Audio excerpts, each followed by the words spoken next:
What's up, everybody? Back for another live vlog, and we're hopefully going to have some fun today. Why? I am going to do a pumpkin beer tier list of the 60 plus pumpkin beers that I have reviewed on my channel since its inception back in April of 2018. So if you're somebody who maybe hasn't been following the channel all that long or doesn't like pumpkin beers and happens upon this stream, every single year in the month of October, at the end of the month for the final 10 days, I do something called the 10 Days of Pumpkin, where for 10 straight days, culminating on Halloween, I review a pumpkin beer every single day. This year's was the 5th annual 10 Days of Pumpkin, which means I have reviewed at least 50 pumpkin beers on the channel. And somewhere in between, I think it was like later on this year, was like late October, a good friend of mine and viewer of the channel, Billy, he has sent me multiple beer mails this year. He's a great supporter of the channel, comments on pretty much every video.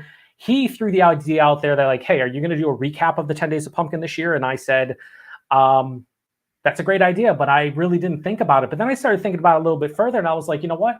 Every single year I have a bunch of comments about pumpkin beers, about what my favorites are. Did you try this one? And a lot of times when people ask me, did I try a certain pumpkin beer? Guess what? I have, because I have drank over 60 pumpkin beers and reviewed them on the channel. So I was like, you know what? Let's just do a pumpkin tier beer list. For all the beers I've reviewed. And when I went back through all of my reviews to see how many pumpkin beers I reviewed, it was 61 unique pumpkin beers in just under 5 years, which is insane to me that I have reviewed and drank that many pumpkin beers. Like, just absolutely insane. So what I did is I went to tier list. I think it's tier. Let me double check here. It's tierlist.com, and I created my own pumpkin beer tier list. Basically, I had to upload. It was pretty much logos for every single beer I reviewed. And then I set up the list and everything. It's actually on there. Anybody can do it if they want to, do the list along with me. I'm sure a lot of you haven't drank the 61 pumpkin beers I have, but it's on there in case you want to give it a go.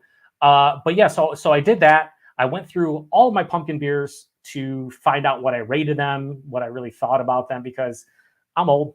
I forget all the time.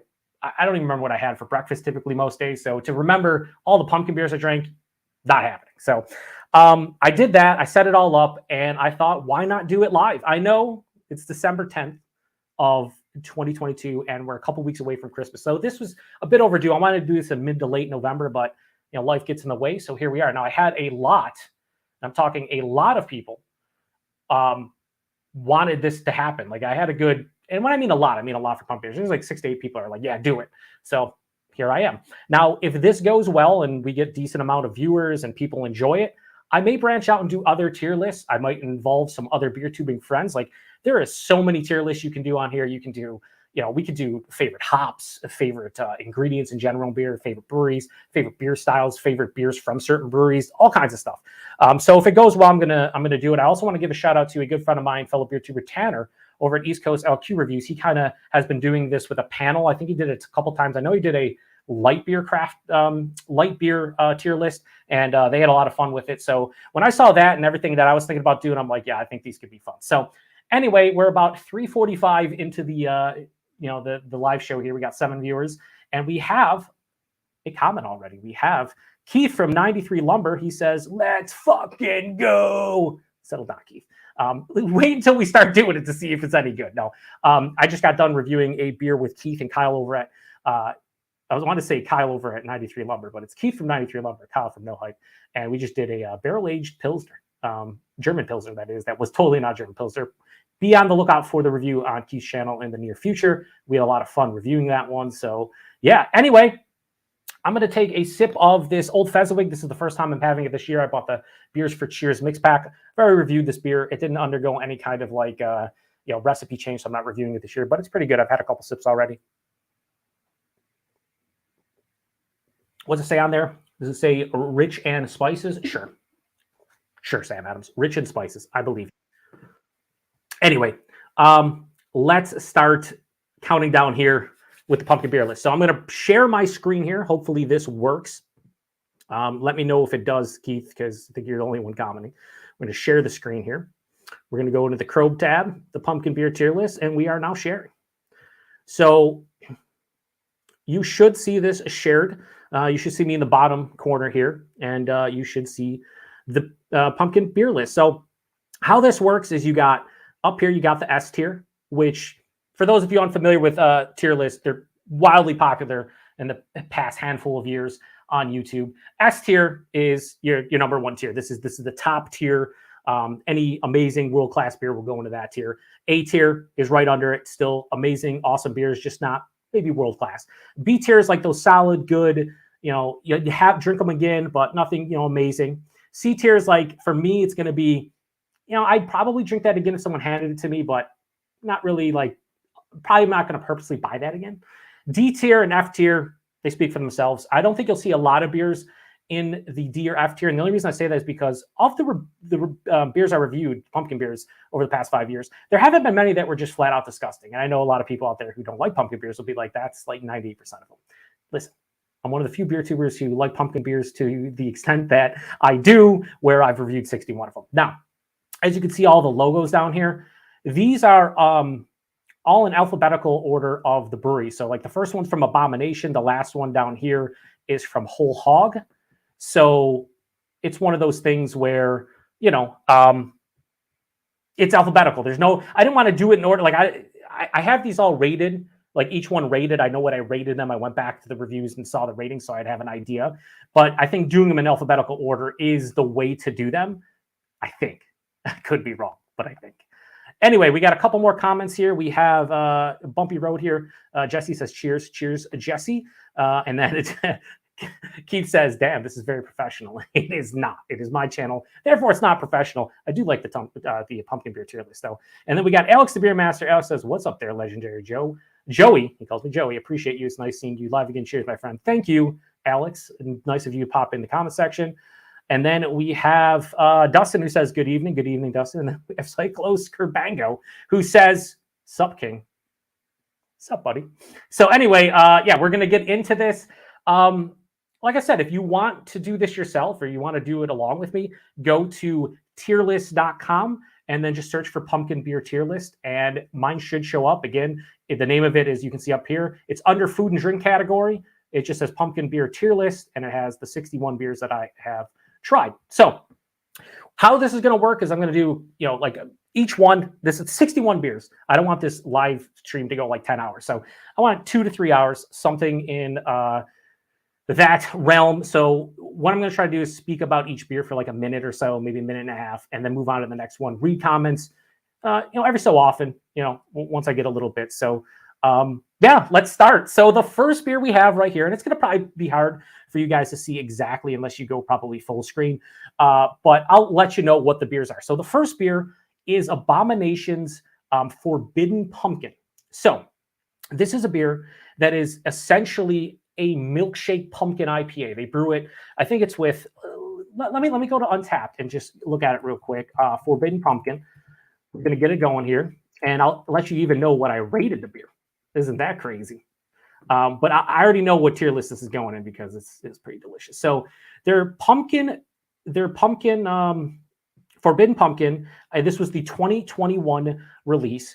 It is a Imperial milkshake style IPA with pumpkin, spices, vanilla, and milk sugar. Now I bought this one because I had a handful of people on the channel recommend this one to me last year. So when I brought the channel back after open heart surgery, I was like, I have to get this one. Now I said on Untappd, this beer is crazy fun. It's almost like someone mixed in pumpkin pie filling along with whipped cream in an extremely tasty Imperial New England style IPA. So right there, it's good. Greatly balanced, not too sweet. The alcohol is hidden pretty well, and it was awesome. And it's 9.3%. Now they did a double version of this year that apparently a lot of people enjoyed. So I will have to grab that next year, but this is going into the S tier. So first S tier beer. Now I will say this is going to be lower S tier. You're going to see a lot of beers, in front of it. But if you're looking for a different take on a pumpkin beer, a pumpkin milkshake IPA, double IPA, Imperial IPA, definitely hands down one of my favorite beers, period.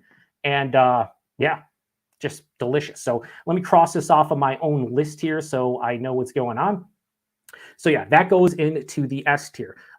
Real quick, we'll go to comments. We got Mr. Bungalow who says, I found your channel after searching for pumpkin beer reviews. You've been my favorite beer YouTube reviewer ever since. Thank you for enriching my beer tasting experience. Well, thank you for the awesome comment, Mr. Bungalow. I'm glad that my reviews can, help anybody out there. Like I said, I feel like I'm one of the few beer tubers who actually reviews a decent amount of pumpkin beers. So I know there's people out there like it because there's a lot of people who watch them. So yeah, anyway, we have Dustin says, my favorite pumpkin is probably Schlafly's. We'll talk about that. Maybe a little controversy with that one, Dustin. We'll see. Jesse says, I've only had about 12 different pumpkin beers and half of those were Elysian, which that entire pack is on my list. We have Kerbango who says, Dogfish Head had a good pumpkin beer, but it's probably not the best. I've always enjoyed it. We'll see where it ranks, but I've always enjoyed it. It's not the best, but it's pretty solid for something everyone can get. Dustin says, just stopped in for a minute to say hi. I'll watch the replay later on. Appreciate you, man. Well, I appreciate you, Dustin, especially watching the replay. That's awesome. Thank you very much. Jess says, too bad I didn't save the dishes for this live. Yeah, this would be great. Rainy Eye Parade says, 2022 was a great year for pumpkin beers for me. Shipyard Bourbon Barrel Aged 12% and Prairie Basic Becky was the highlights. Yeah, Basic Becky's going to be up there. So I need to do a couple more of the Shipyard. I've done Pumpkinhead, but I need to do what is it?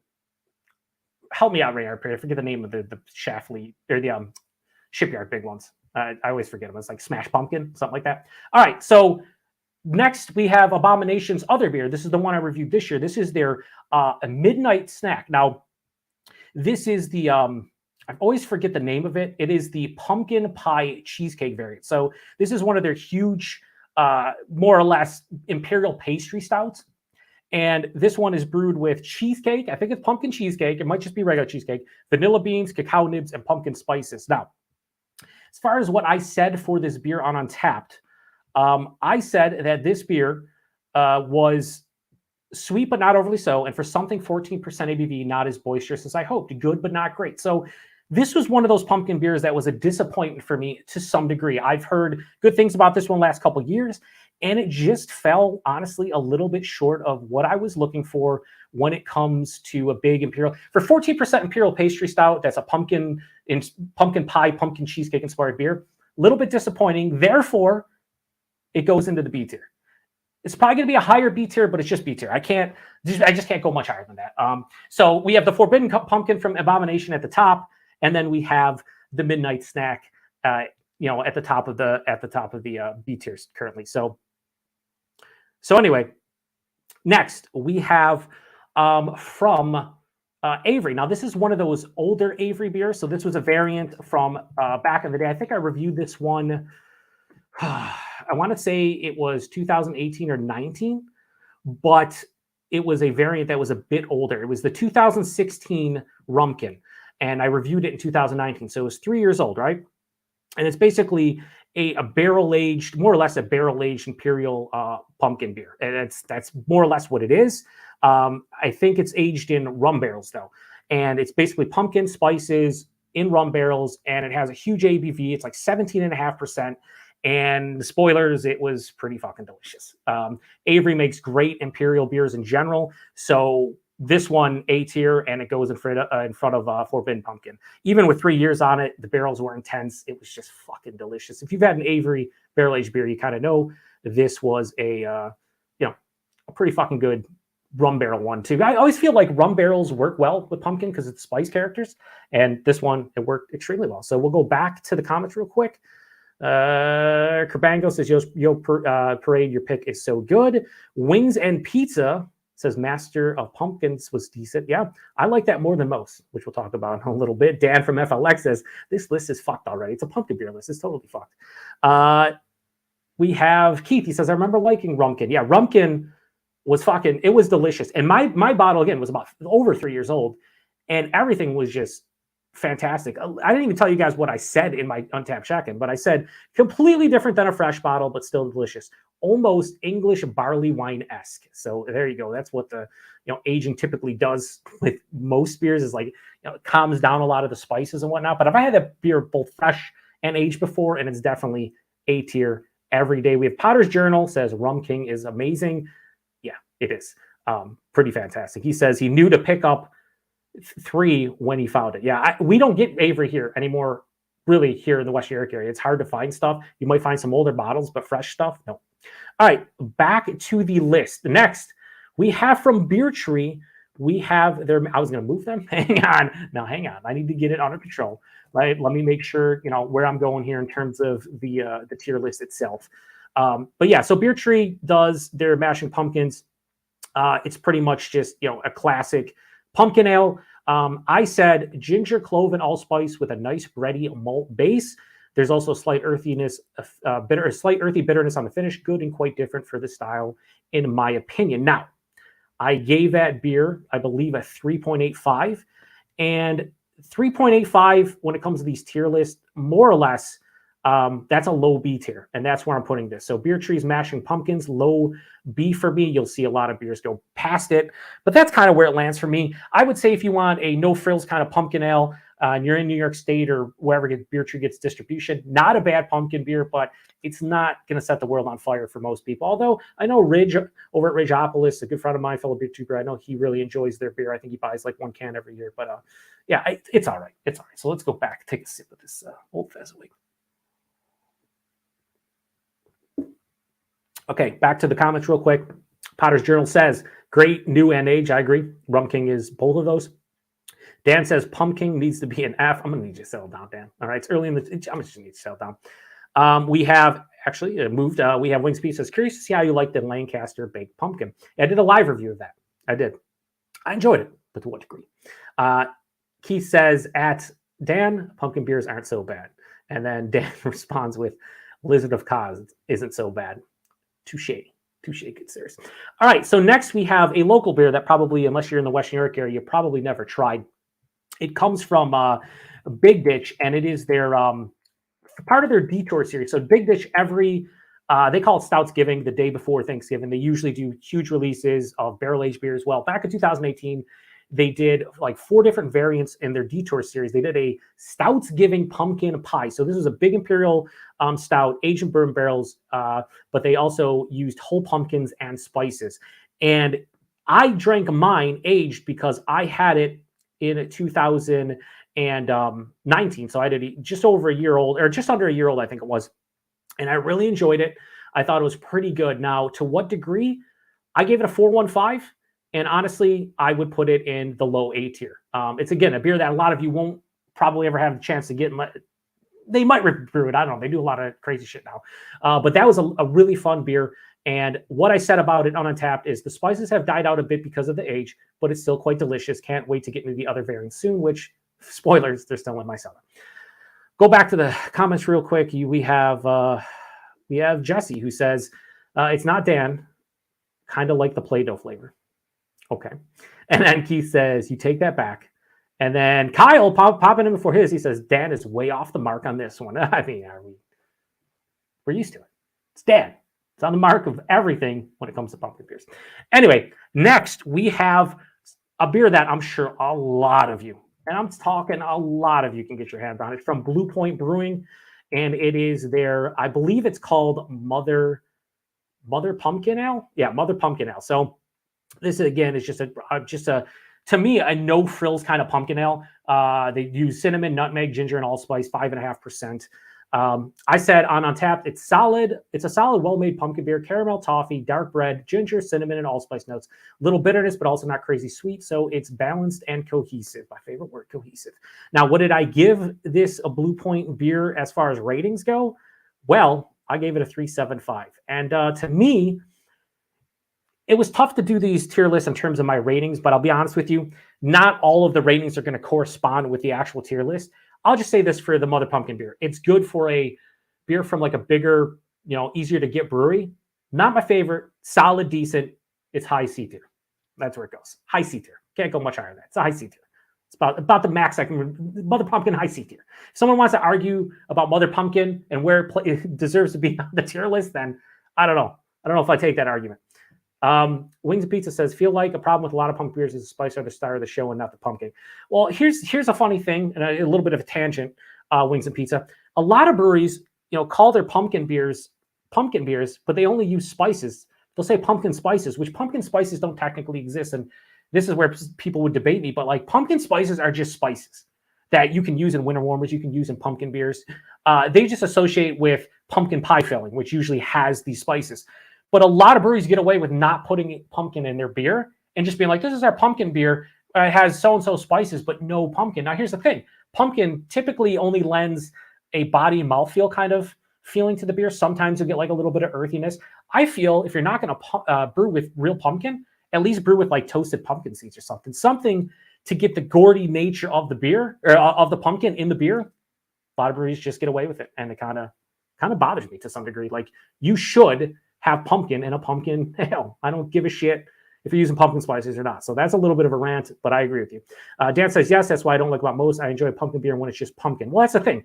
There are some pumpkin beers out there that are just pumpkin, but most have, a kind of a mix. Kerbango says, death to artificial flavors. That's the unfortunate thing, Kerbango. You see so many beers now with it, and every time I see it, I cringe a little bit because I know at least half the time it's just not going to be for me. It doesn't matter what. Billy shows up. Billy really wanted to see this, and he goes, hello, Joe, no power where I live. Wouldn't you know it?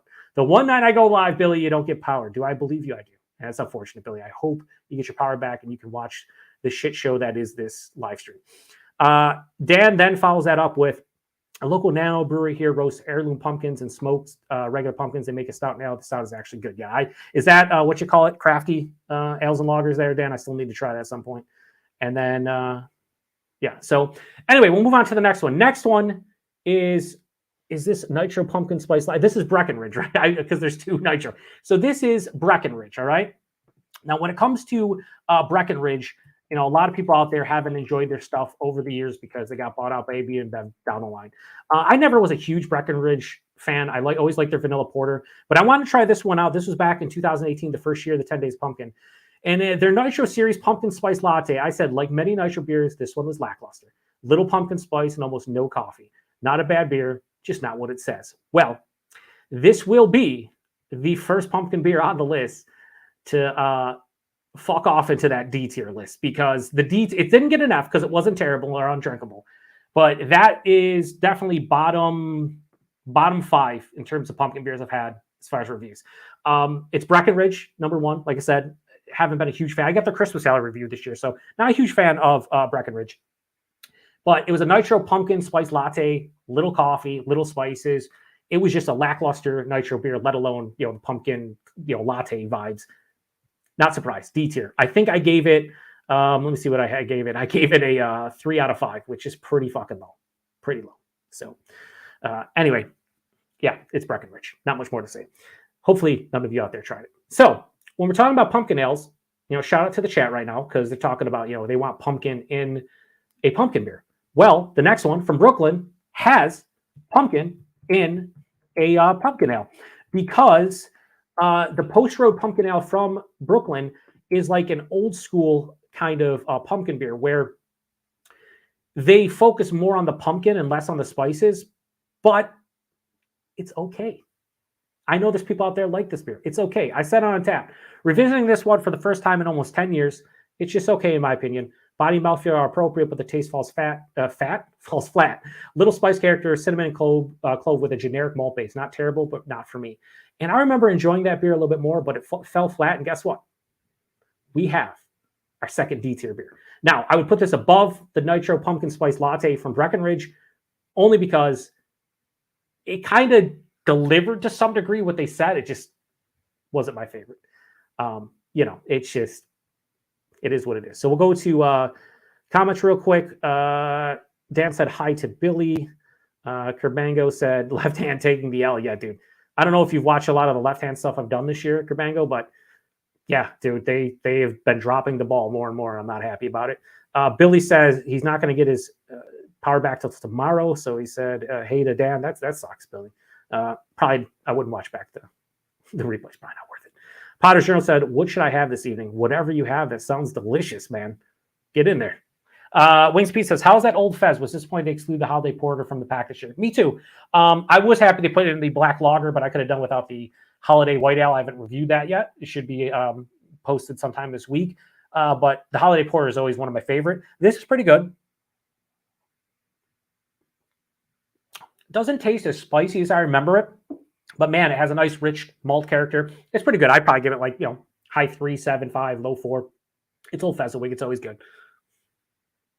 All right, next we have another local beer from Community Beer Works. So Community Beer Works is a brewery that is local here in Buffalo. They don't get big distribution, but they make some really good beer. And they have a beer called the Whale where they do a bunch of different variations. It's just an American brown ale that almost drinks like an American porter.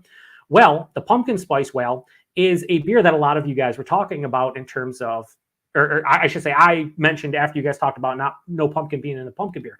Well, this is American brown ale that they brew with a custom blend of pumpkin by spices, no pumpkin. Still work though. I said it was the aromatics were vastly superior to the taste. Still a damn solid pumpkin beer though, and that's where I would land that one. I would have loved more pumpkin, any pumpkin, to bump up the body. But at the end of the day, it was good. But again, I want that real pumpkin. I kind of need that real pumpkin. I kind of want that real pumpkin. And I think if you don't use real pumpkin, it's going to be hard for me specifically to be happy about it to any degree, if we're being honest, because it's one of those things where it's just like you should have pumpkin in the fucking beer. You just should, and they didn't. So whatever. I am going to put it in the high C tier. It's going to go right in front of the Mother Pumpkin. Best I can do. It's unfortunate. It's a local brewery, but use real pumpkin, guys. So we have 15 people watching. Thank you to everybody watching. It's a pumpkin beer tier list. Don't torture yourself. That's all I'm saying. Potter's Journal says a pumpkin or a good gourd. Good gourd all day long. Potters, you got to get in that good gourd. Yeah, and then Adam Case here says Cigar City will take up tonight. Not wrong, Adam. Beers and Banter, Luke John says, oi, oi, save oi. What's up, Luke John? I saw you guys hanging out earlier over, was it with Jagman? And earlier with Window Reviews, Thomas. PDX Terp says, don't think I see it listed, but I need to get the Greater Pumpkin from Heavy C's S to A class. Now, here's the thing, PDX. That is a beer that I want to review next year. We don't see it here anymore in the Buffalo, New York area. So I'm going to need to get somebody to send that to me or find it on my travels before the 10 Days of Pumpkin. But that's definitely on the list for next year, 100%. And it probably would be in like the A tier for me from what I remember that beer being. Wings and Pieces, I enjoy the black lager out of that pack. Yep. Potters says, thanks to Adam for the Cigar City, which I totally co-sign. And then Wings and Pizza says, I haven't had that Sammy Black lager in a long time. It was Wings and Pizza. It was much better this year than I had it in the past. But again, I've had more of appreciation for lagers recently. So could just be me, but it's really good for a mass produced, basically at this point, black lager, pretty tasty.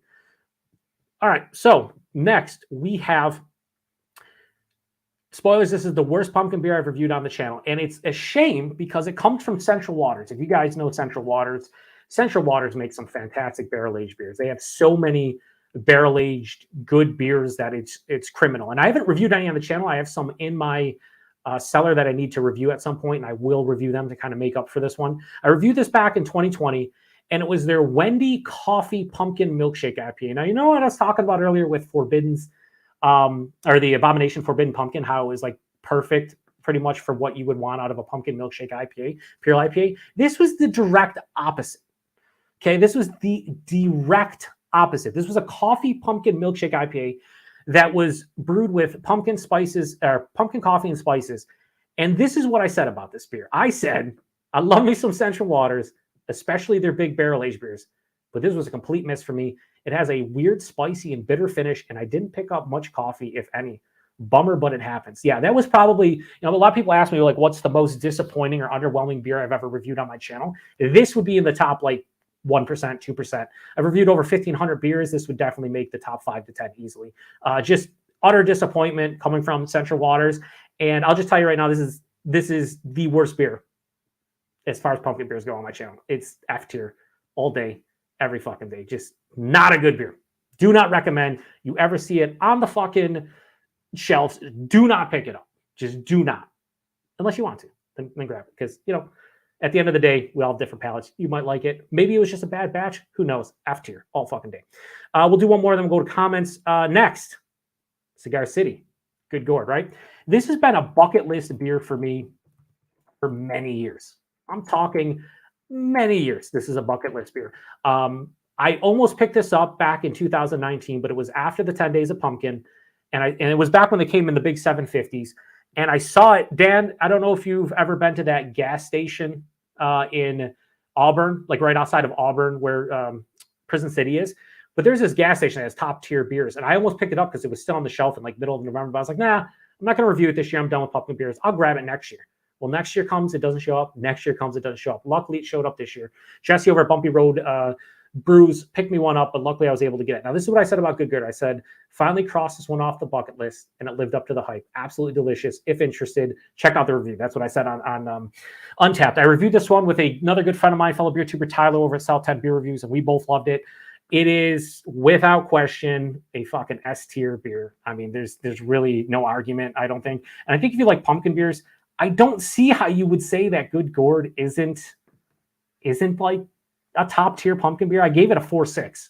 Like, it's definitely top tier. So I'll do a little bit of spoiler. It's a top 3 pumpkin beer for me. It'll be top 3 by the end of this list.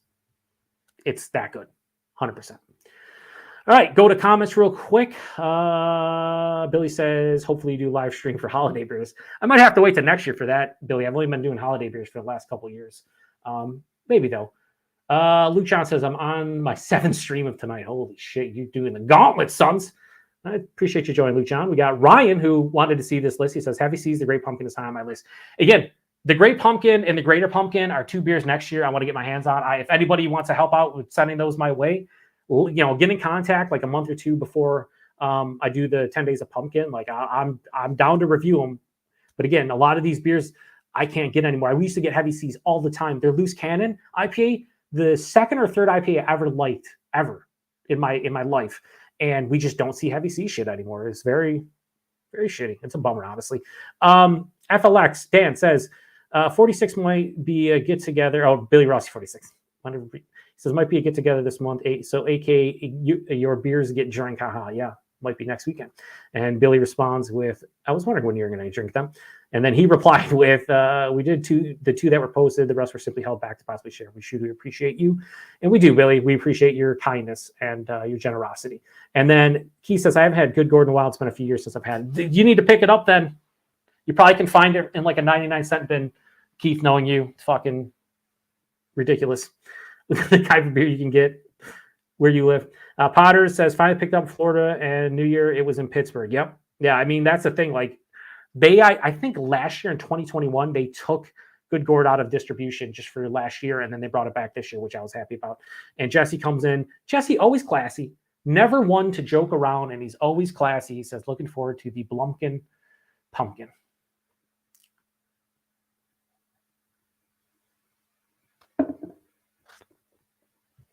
Moving on. We have from Clown Shoes. So Clown Shoes is another one of those breweries that, we just don't see a lot of fresh stuff from. If you see stuff on the shelves, it's usually really old. But this was given to me by a good friend of mine and viewer of the channel, as Dan likes to call him, the resource, Steven. He gave me this in a recent beer mail, and I reviewed it for, I think it was Thanksgiving this year. This is their Gordo, the 2020 version, or vintage. This was crazy because this was a big Imperial Pumpkin Stout aged in 10-year rye whiskey barrels for a year. And it was really good, but also somewhat disappointing. The nose was amazing. The taste was subtle. Still good. Still quite good. Just, it had high A into like low S tier. In terms of potential, it was that. It fell short, though. I said this beer had an incredible nose, but the taste is more subtle. Pretty good, though. Thanks, Steven. Yeah, that's pretty much where I land with it. It is going to get a decent, into a decent tier, but this could have been easily A tier if the taste carried over even a little bit. It didn't. So this is a high B tier, is Gordo. High B tier. It's going to be below the Midnight Snack just by a smidge, though. They both got 4.05s, but I like the Abomination a little bit more. Next, we have from Dogfish Head, we have their pumpkin. And by pumpkin, I mean pumpkin ale. Punkin. Pumpkin ale. This is a beer I've had so many times. Probably one of the most consumed pumpkin beers for me in my life. And I had it, I want to say it was back... Was it 2018, Jesse? You sent me the clone, or was it 2019? It's 2018. So the cool thing about this was Jesse, Bumpy Road Brewery, he used to be Bumpy Road Brewery. He's now Bumpy Road Brews. He's in the comment section right now. He sent me a clone of Dogfish Head Pumpkin Ale. It tasted nothing like Dogfish Pumpkin Ale, which Jesse agreed with. I liked it though. It had this nice earthy kind of feel. I feel like if you didn't love spices, you would have liked that one. Like the spices fell off by the time he gave it to me because he said it had a lot of spices fresh. It did not. But Pumpkin Ale is one of those classic pumpkin beers that's not going to set the world ablaze, but it's also not going to be one of those beers where, you're going to be like, oh, this is gross. What helps the beer for me personally is the fact that it's a base brown ale. So you get a little bit more character, kind of like the CBW, the Community Beer Works beer, the local beer from earlier.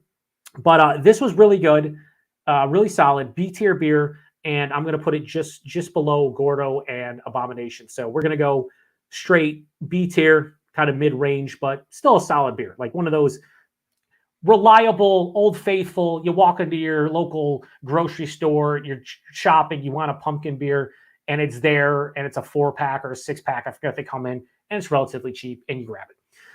All right, comments. We have Potter. No, we did that one, did all these. Wings and Pizza says, does Harpoon own clown shoes now? I think they do. They definitely brew at their 2 facilities in Boston, and I forget the other one. I think it's in Connecticut, Windsor, or something like that. Yeah, they do. Next is Dan. He says, we should do a private viewing party on Joe's stream. That would be fucking weird. Real weird.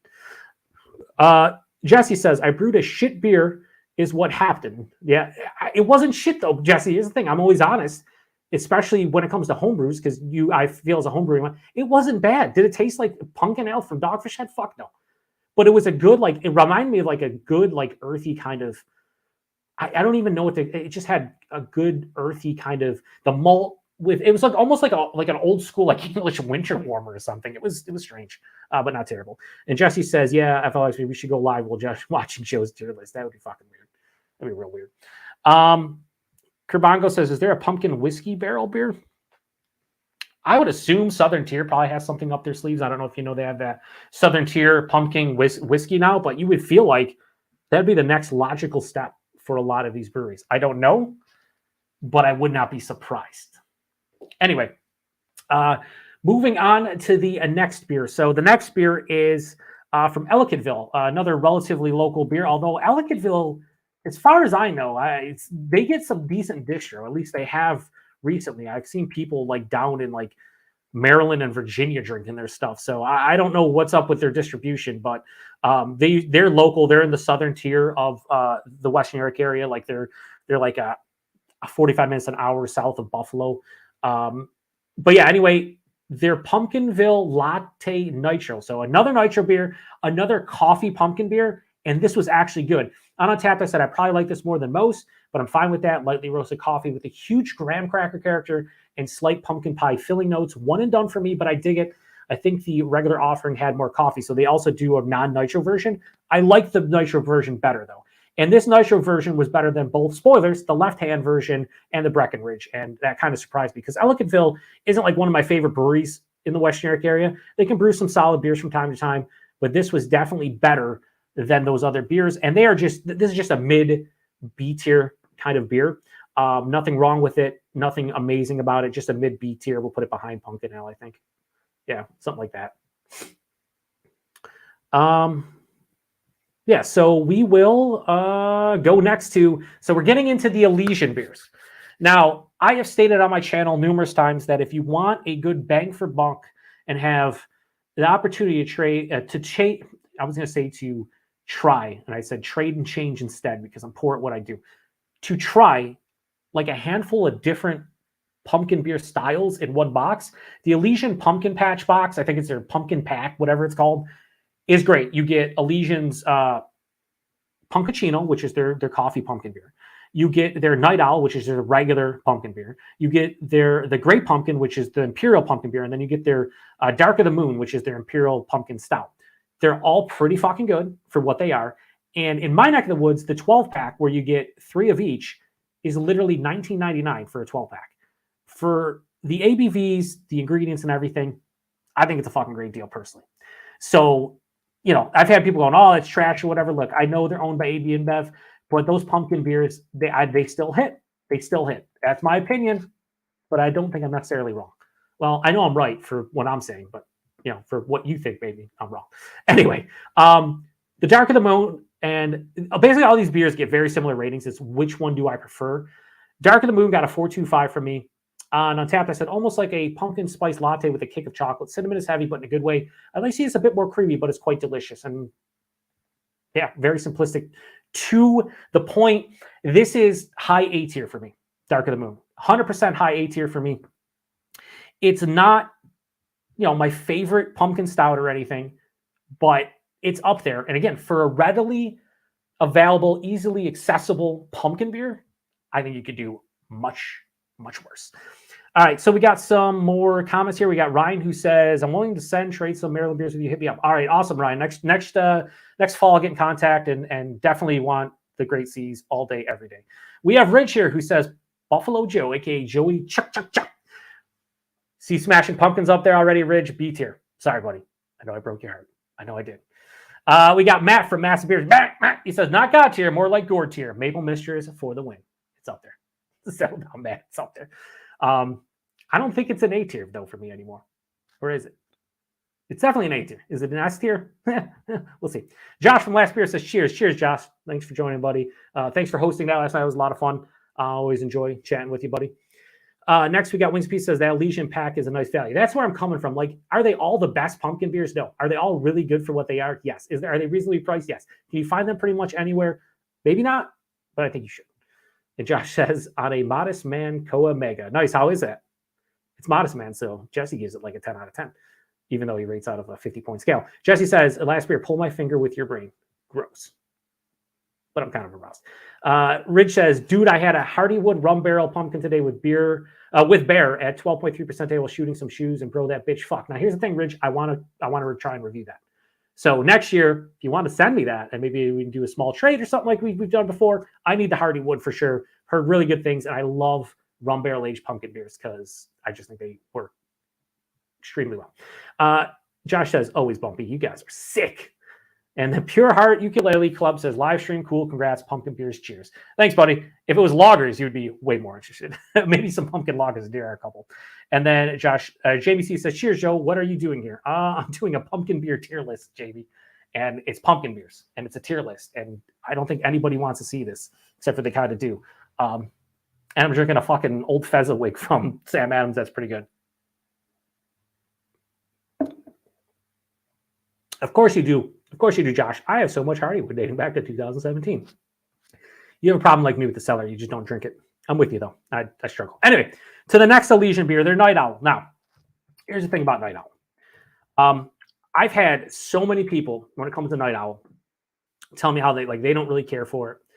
And I reviewed this the first year, 10 Days of Pumpkin. This, and later on, you'll see the Whole Hog. It's the last beer in the pumpkin beer list here at the bottom.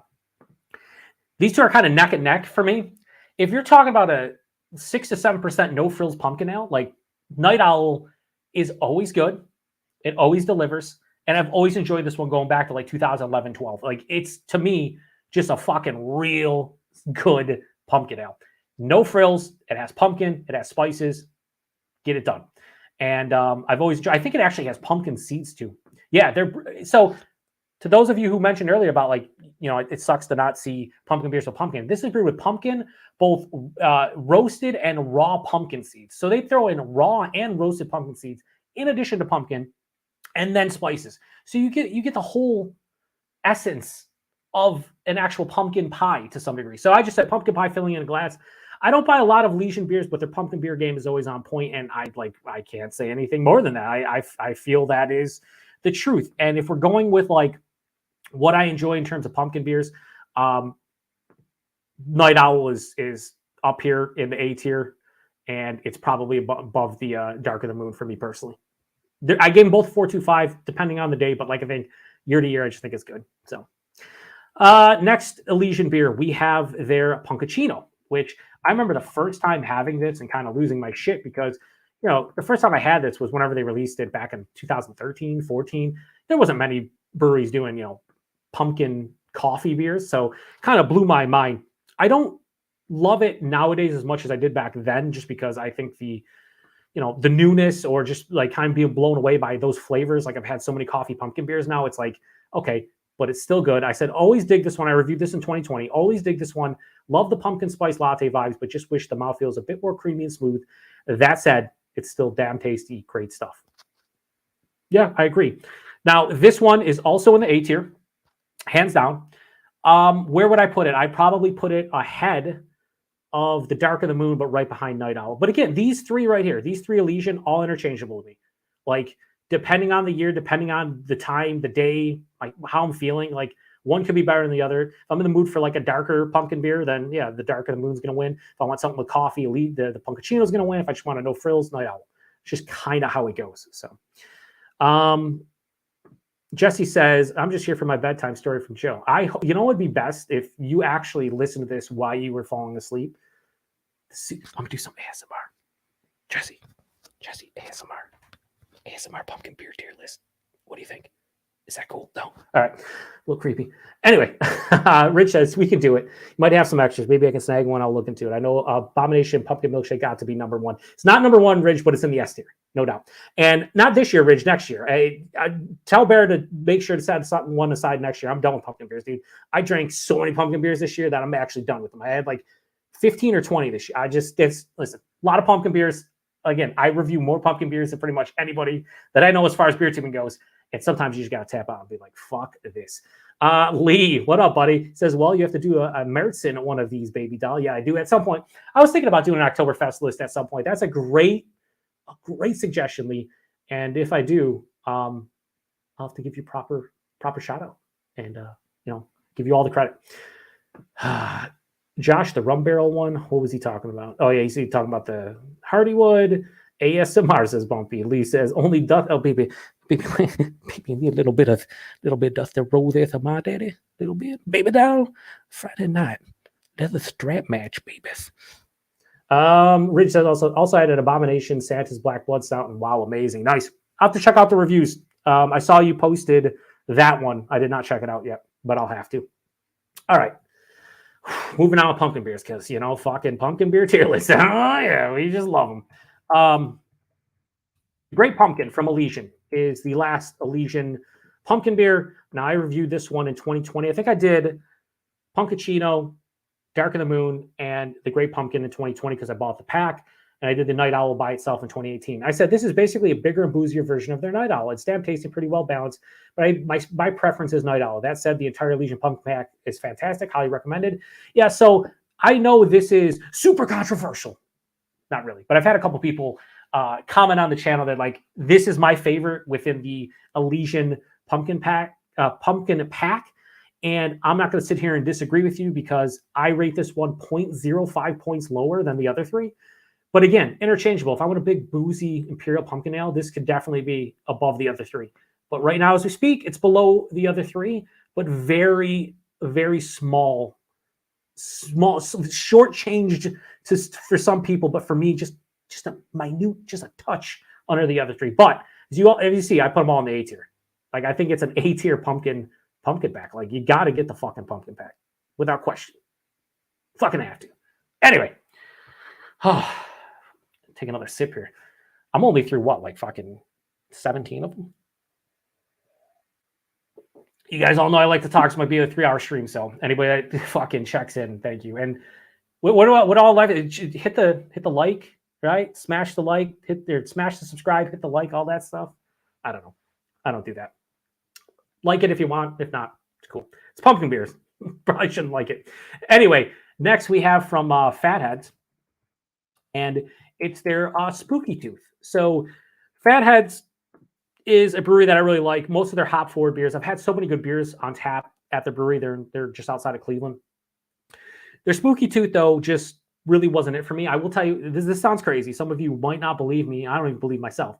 They did a red wine barrel aged Spooky Tooth. So it's Imperial Pumpkin Ale, and it was in red wine barrels. One of the best pumpkin beers I've ever had. I never reviewed it, obviously, because it was on tap before I had a channel. But it would be definitely top 5, top 7, hands down. So delicious. And when I was drinking it, I was going to try it. I was like, how the red wine barrel aged fucking Imperial Pumpkin Ale? It's dumb.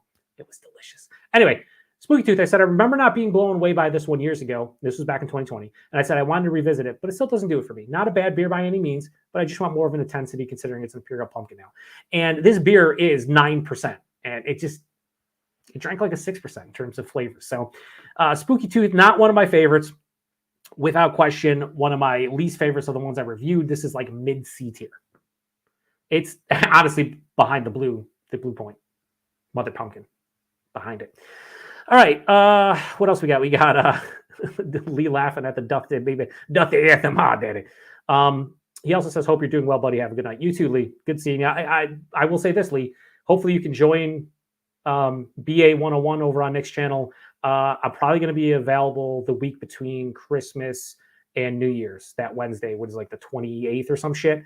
So hopefully I can use, he does a beer around then that I can grab or like a bring your own. So I'm going to try to hop on for that. So Ridge says, bro, did you try Westbrook Pumpkin Spice Milkshake IPA? That one was way up there too in my book. I have not, Ridge. I did not see that this year. So that might be another one where if you send a Hardywood next year and you can get a can of that, I would be appreciative. We don't get a lot of Westbrook. I feel like I'm saying this a lot of breweries nowadays that we don't get a lot of Westbrook stuff. We see Mexican Cake, like some of their like rotating releases, special releases, but like their regular shit and some of their seasonals, we don't get them as much anymore. So I did not see that. Maybe Dan saw it because they get better distro in Rochester, but I didn't see it here. All right, next we have from Fifth Frame. Now, Fifth Frame is out of Rochester, New York. They're a little small brewery / like coffee roaster, and they do a beer called PSL, Pumpkin Spice Latte. So another pumpkin coffee beer. And they make some really good beers. No questions asked. Really good beers. And I've always wanted to try this one. I was wanting to try it for a couple of years. Finally got a chance to get my hands on it. And it was probably the best pumpkin coffee beer I've ever had. I said one of the best pumpkin beers I've had this year, and this was back in 2019. So complex and delicious, better late than never. And that was the first time I think I reviewed a beer outside of the 10 days of pumpkin. Because my original thing was those last 10 days of October, pumpkin beers, rest of the year, no. But then I saw this and I was like, I'm going to grab it in case I don't see it next year. And then I think Dan sent me a other half crunchy, pumpkin crunchy. And then I was just like, you know what? I'm going to review those 10 during 10 days of pumpkin. But if I see other ones I want to try, I'll review them. So this was one of the ones that I reviewed outside of the 10 days of pumpkin. And spoilers, this is in the S tier. It's in the S tier for me. It's an S tier beer. It's right above the Forbidden Pumpkin and right below Avery. So we have 4 beers in the S tier right now. 5 in A, 5 in B, 3 in C, 2 in D, and 1 in F. Next, we have, now this is again, those out there who like pumpkin beers or want pumpkin beers without like substantial pumpkin spice kind of feeling to the beer. This is the beer for you. It's pumpkin, or it's the Fear from Flying Dog.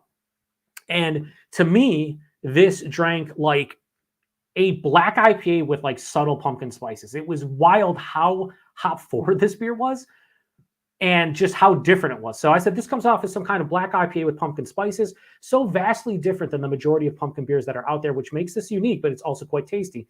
Glad I finally got a chance to try it. Happy Halloween. That was the final beer that I reviewed in 2021 on Halloween. And yeah, fucking delicious. And by delicious, I mean, it was solid. I gave it like a 4 something. But yeah, that is a beer that if you want something that isn't going to, just punch you in the face with spices, has some kind of bitterness to it, give it a go. I've seen a couple people say they hated it though. So, I could be in small minority, which a lot of times I am. I will give this a high B tier for the most part. This is probably going to go behind pumpkin ale from, so when I said it's very delicious, again, it's not very delicious, but for a different take on a pumpkin beer, it's good. All right, we have, Rich says, for sure, if they make it again, bet. Yeah, I feel like they will. I think that's something they release every year. Dan says, we seem to get limited Westbrook a lot of their sours, mainly. Yeah, I would agree with that. Dan then says, I remember that pina colada milkshake from them, very enjoyable. Yeah, I didn't get a chance to try that either. I never saw it. Rich says, oh, okay, but we don't get a bunch either. But most of the milkshake ones like pumpkin spice, peach, key lime pie, peanut butter, orange. I actually don't think I've ever seen a sour from them. So weird. Yeah, I don't know what's up with Westbrook's distro, but it's not great.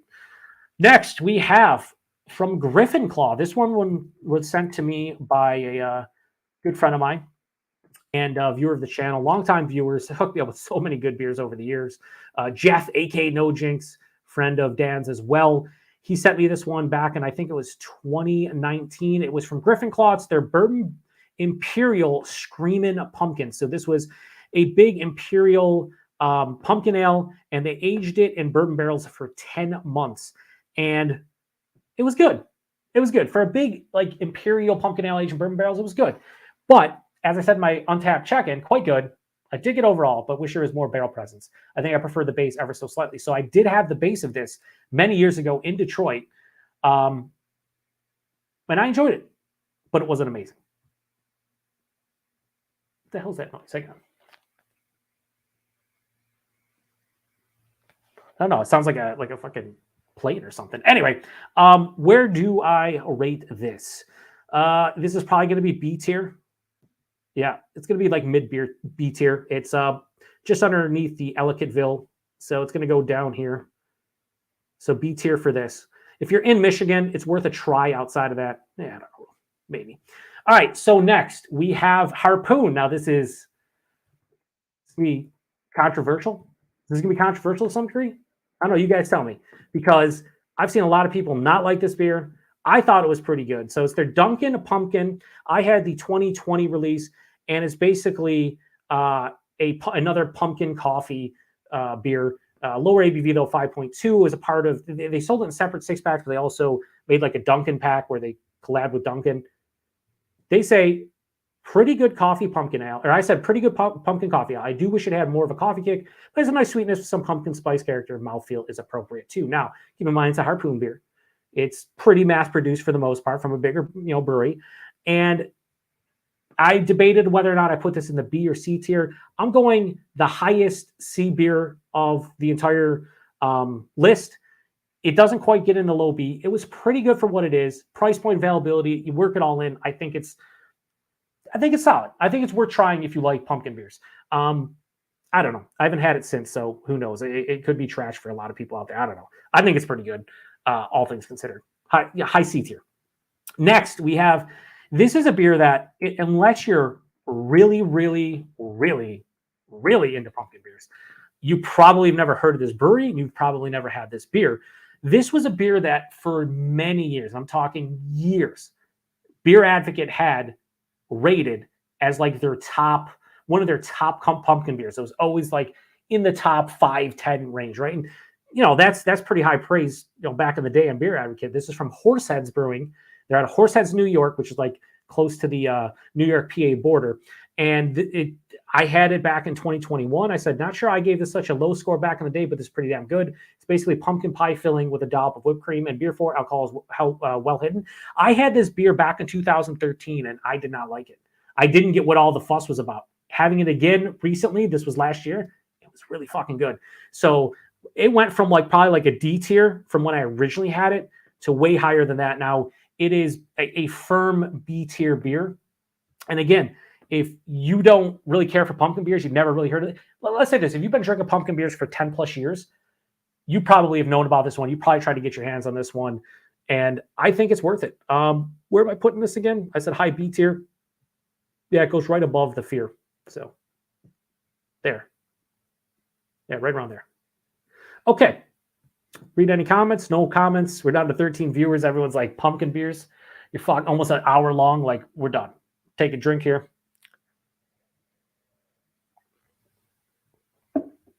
All right. So we're not quite to the halfway point. Soon. Next, we have from Imprint. Imprint, one of those new school fucking beer, but not beer producers, right? They do a lot of the schmoogies. Well, this year, I decided to pick up, they released 2 different schmoogies, basically pastry sours. They had their pumpkin cheesecake puffsicle and their pumpkin roll s'mores. I went with the pumpkin cheesecake puffsicle because it sounded like a regular. I don't want s'mores with chocolate, this and that. And I'll just be honest with you, it was fucking really good for what it is. I think I drank about 6 ounces of it and didn't have any more. I mean, it's so sweet, but they nailed it. I mean, it was like pumpkin cheesecake in fucking sour beer form. Like, there's not much more to say. It had the thickness you wanted and everything. I said flavor is spot on, but it's a bit too sweet. Very good, but it could have been great. Yeah, a little bit more sour component to it and less sweetness. It would have been fucking amazing. As is, it still gets into the A tier. It's just low A tier for me, and I'm probably being generous, but it's a fun beer, and I don't mind. Those beers. They're all right. Anyway, next. Dan says, other half tier list for the win. So, like I said, if this goes well and people enjoy it, I was thinking about doing another tier list. I talked to Dan yesterday about this, but I think a other half brewing company double IPA tier list where we take as many other half beers as both Dan and I have had. Maybe we invite other people. We put them in a tier list and we fucking do it as a group. And I think that'd be fun to see everybody's different feelings. You'd probably have to cap it at like 50 different other half double IPAs. Otherwise, probably fucking Dan and I probably had like 100 each, maybe more. I don't know. I have almost 200 unique Untappd check-ins and like 230 overall from other half. I know Dan's like 300 plus. Like, it would be crazy. It'd be fun though, I think, but it'd be crazy. Anyway, next we have from Ithaca. We have their Country Pumpkin. Now, Ithaca's Country Pumpkin. It's a beer, pumpkin, and it's all right. I said super spice forward with ginger leading the way, not overly sweet, which is nice. It's definitely more of a dry and spice leaning pumpkin ale. Nothing amazing, but I feel this is a solid offering. I remember it having like gingerbread kind of vibes. The ginger was so prominent.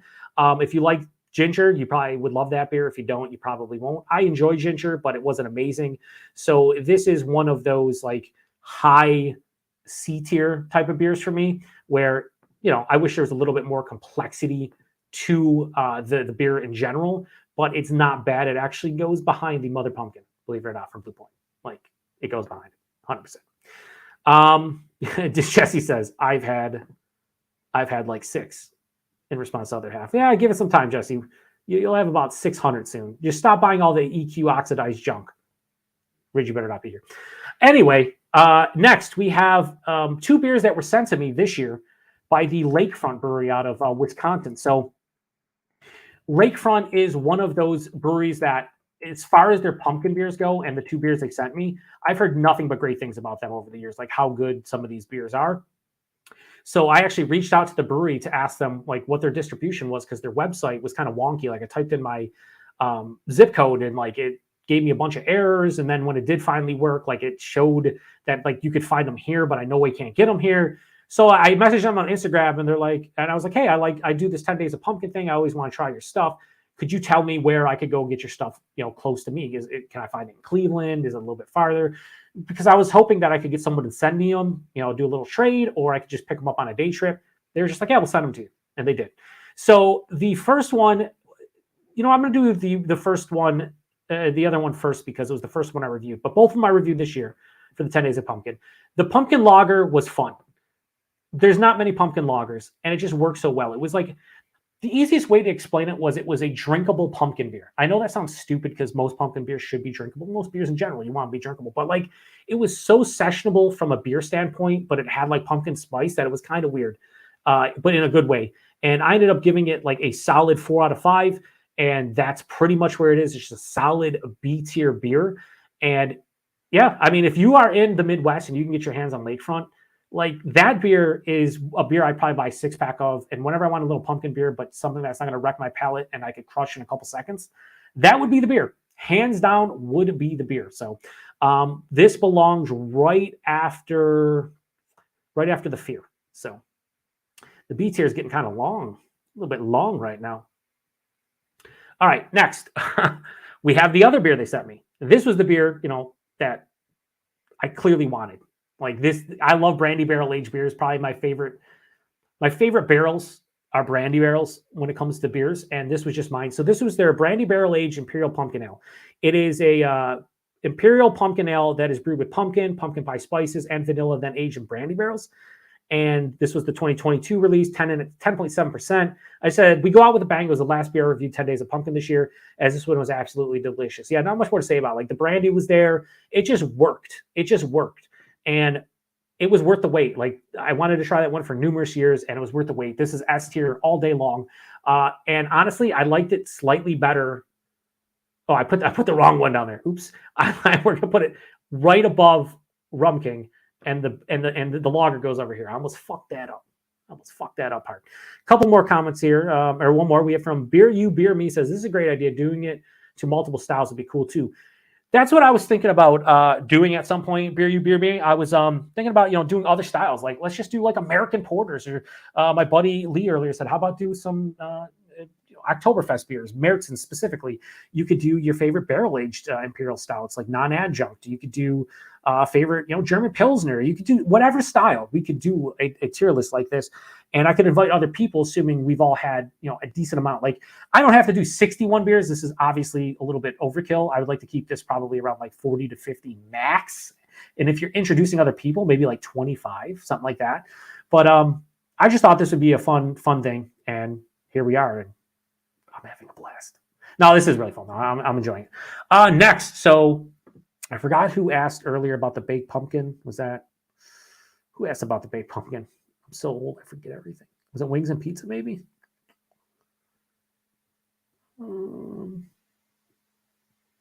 I don't want to go back through here.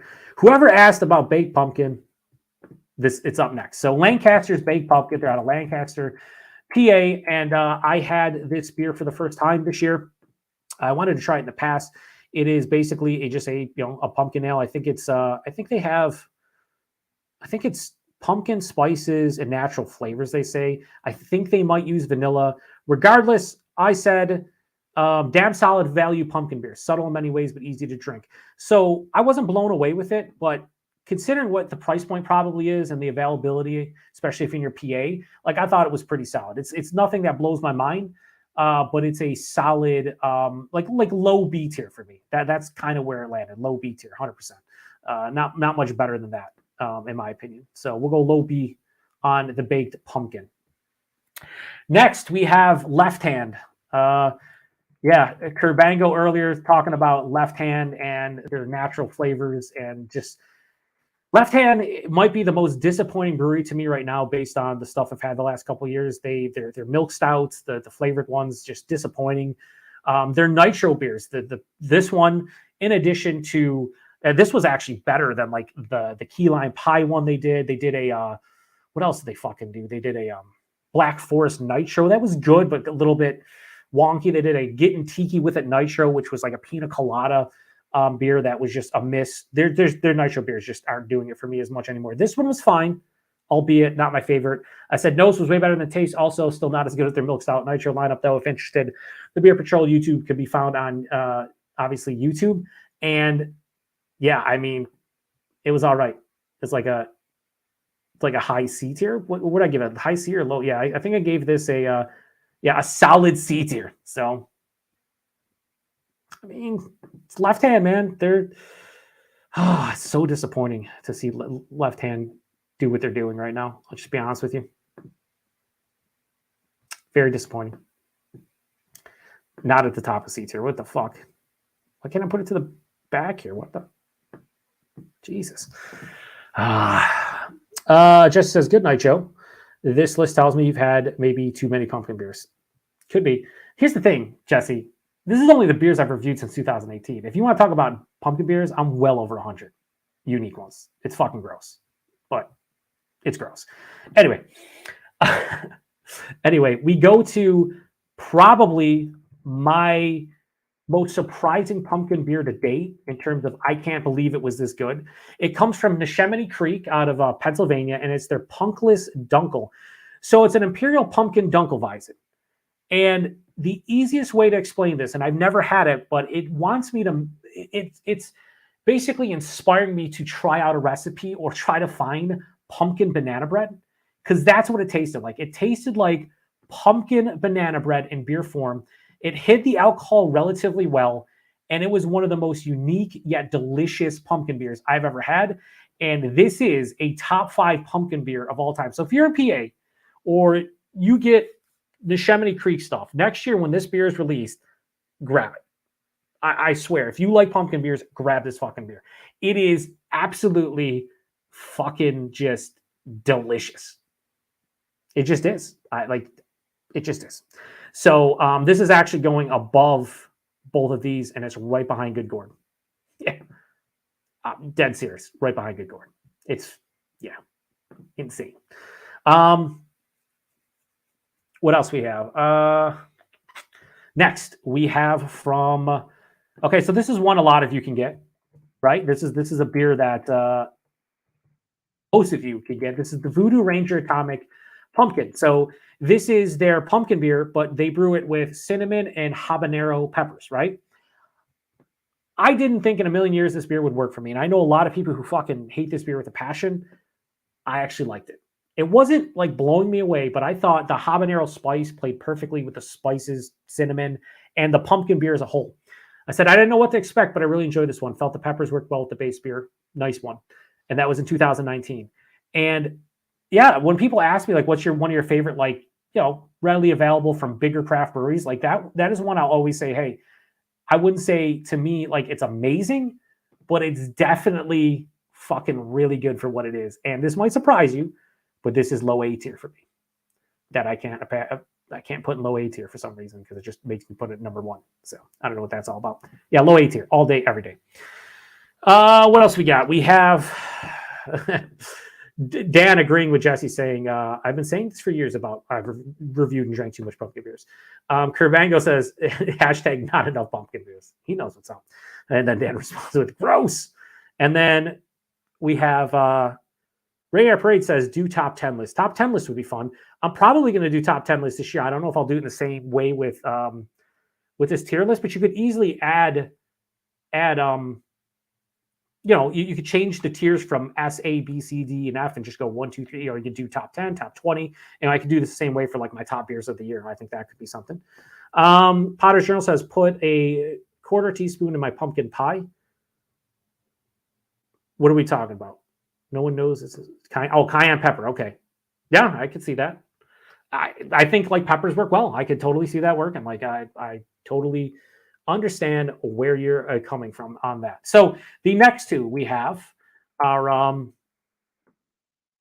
get that off the screen. The next one we have two of them from New Trail. So I got a bunch of New Trail stuff sent to me or given to me by a good friend of mine and viewer of the channel, Justin. And I reviewed the two pumpkin beers he gave me back to back, or not back to back, side by side. And he gave me basically the base pumpkin ale, which was pumpkin spices. I think they said they brewed with pumpkin spices, vanilla, and maple syrup, and then they did an imperial version.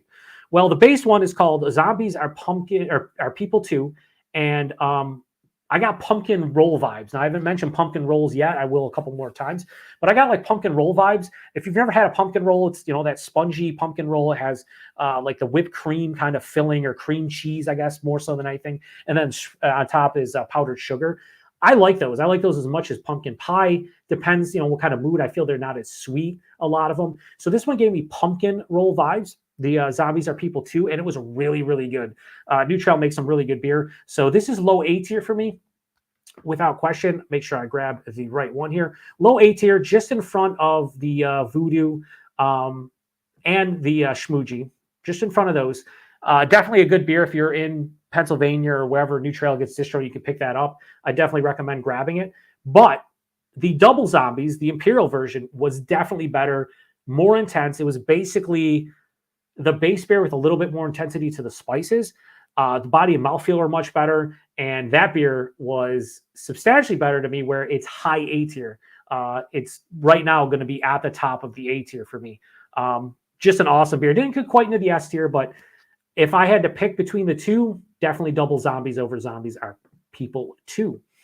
Next, we have from, what's the next one? We have, so this was the one Jesse left already, unfortunately. But this one is from Northwoods. It's a small brewery out of Northwood, New Hampshire. And he gave me this beer because it was called Pumpkin Troll, and obviously the name of my channel is the Beer Patrol. But what I thought about this is, again, harken back to what folks said earlier about they want pumpkin in a beer and not necessarily spices. This one is just pure pumpkin. I think they brewed it with pumpkins and I think like pumpkin seeds. And it was a pumpkin IPA brewed with pumpkin and pumpkin seeds. And it was really good. It had a nice earthiness to it. You got from the pumpkin. The body was better because there was actual pumpkin in there. And it was, for what it is, like pretty damn solid. Was it amazing? No. Is it like, even into the, where did I fucking rank it? I don't even remember where I ranked it. I think I gave it a decent, did I even remember to put it anywhere? I don't think I remember this one. Yeah, I don't think I put this anywhere in my. Oh, yeah, I did. So this is low B tier for me. Good beer, kind of what it says is, but definitely low B tier, 100%. But a fun beer. And again, if you like pumpkin beers that don't have spices, it's a small brewery in New Hampshire, though. How many people are getting their hands on it? Probably not a lot. Whatever. Next, we have. Now, this is one that Dan sent to me because he absolutely fucking hated it. Now, no, spoiler alert. Dan doesn't like fucking pumpkin beers. We've been over numerous times. This is Pumpkin Spice Crunchy from Other Half. He gave this one back to me in early 2020. He said, I'm not a huge fan. I said, this is a polarizing beer, but I'm in the I love it camp. It's basically pumpkin pie in crunchy form. Now, if you're unfamiliar with Other Half's crunchy series, it's basically like a pastry granola kind of like sour. This one used pumpkin, almonds, pecans, cinnamon, maple syrup, vanilla, coconut, and lactose. Half of the people are going to be like, fuck you, that's gross. Other half are going to be like, give it to me right now. I was in that second half. Like, it was fucking divine. And I know Dan hated this, and a lot of other people were like, not for me. It's for me. It's for me. And when it's for me and it's my jam, motherfucker's S tier. Get fucked, Dan. No, it's definitely S tier. Oh no, we got the legend himself, Rod J Beer Ventures. Whoa, there's way too much pumpkin beer here. Never enough pumpkin beer, Rod. You need to know this. There's never enough pumpkin beer. And then he says, cheers, brother. Cheers, buddy. Yeah, no, this is something that I didn't plan on originally doing, but it's happening and you can't stop it. Can't stop it. So we have how many pumpkin beers left to rate? Way too many. We have 25. So there's 61. We've through 36 of them. And as you can see, a lot of them are landing in the B range, A, B, C. Like I said, there's not a lot of, the misconception, and it's a misconception that I've also had. There's not a lot of absolutely shitty pumpkin beer. Roll this back for a second. There's not a lot of shitty pumpkin beers if you like pumpkin beers. There's some that aren't great. There's some that you don't want to drink. Like anything under the C list or C tier, I don't want to drink again. I really don't. B tier, yeah, I drink that again, but I'm probably not going to buy it. And then anything over A, I buy again. The problem with pumpkin beers, though, is there are a lot that don't have pumpkin in them. And there's just so many of them right now that I think people don't know where to start when you want to try a pumpkin beer. And a lot of the pumpkin beers you get can be in these B, C, D, and F tiers. And you just have to try them. If you like pumpkin beers, you just have to try them to see if you're at some point going to enjoy a pumpkin beer or maybe figure out why you like a pumpkin beer. Because a lot of people don't like the spices or maybe a specific spice. Some people, maybe don't like the base beer is just generic, so on and so forth. Anyway, the next beer, the coolest pumpkin beer I've ever had. And by pumpkin, it wasn't. It was a squash beer. It comes from Plan B Farm Brewery. They're out of New York, and they do all farm ingredients from their own farm.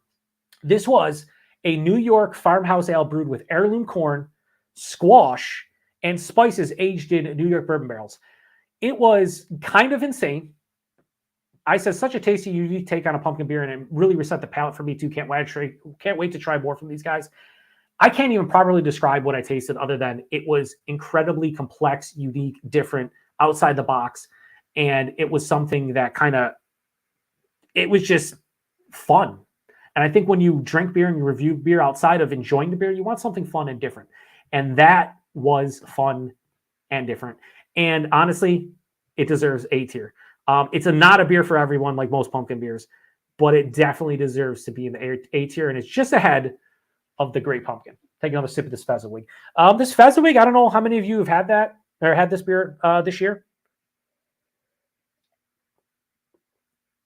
I don't feel this is as spicy as in past years. It's a little bit more just malt driven, and I'm okay with that. All right, next, moving on.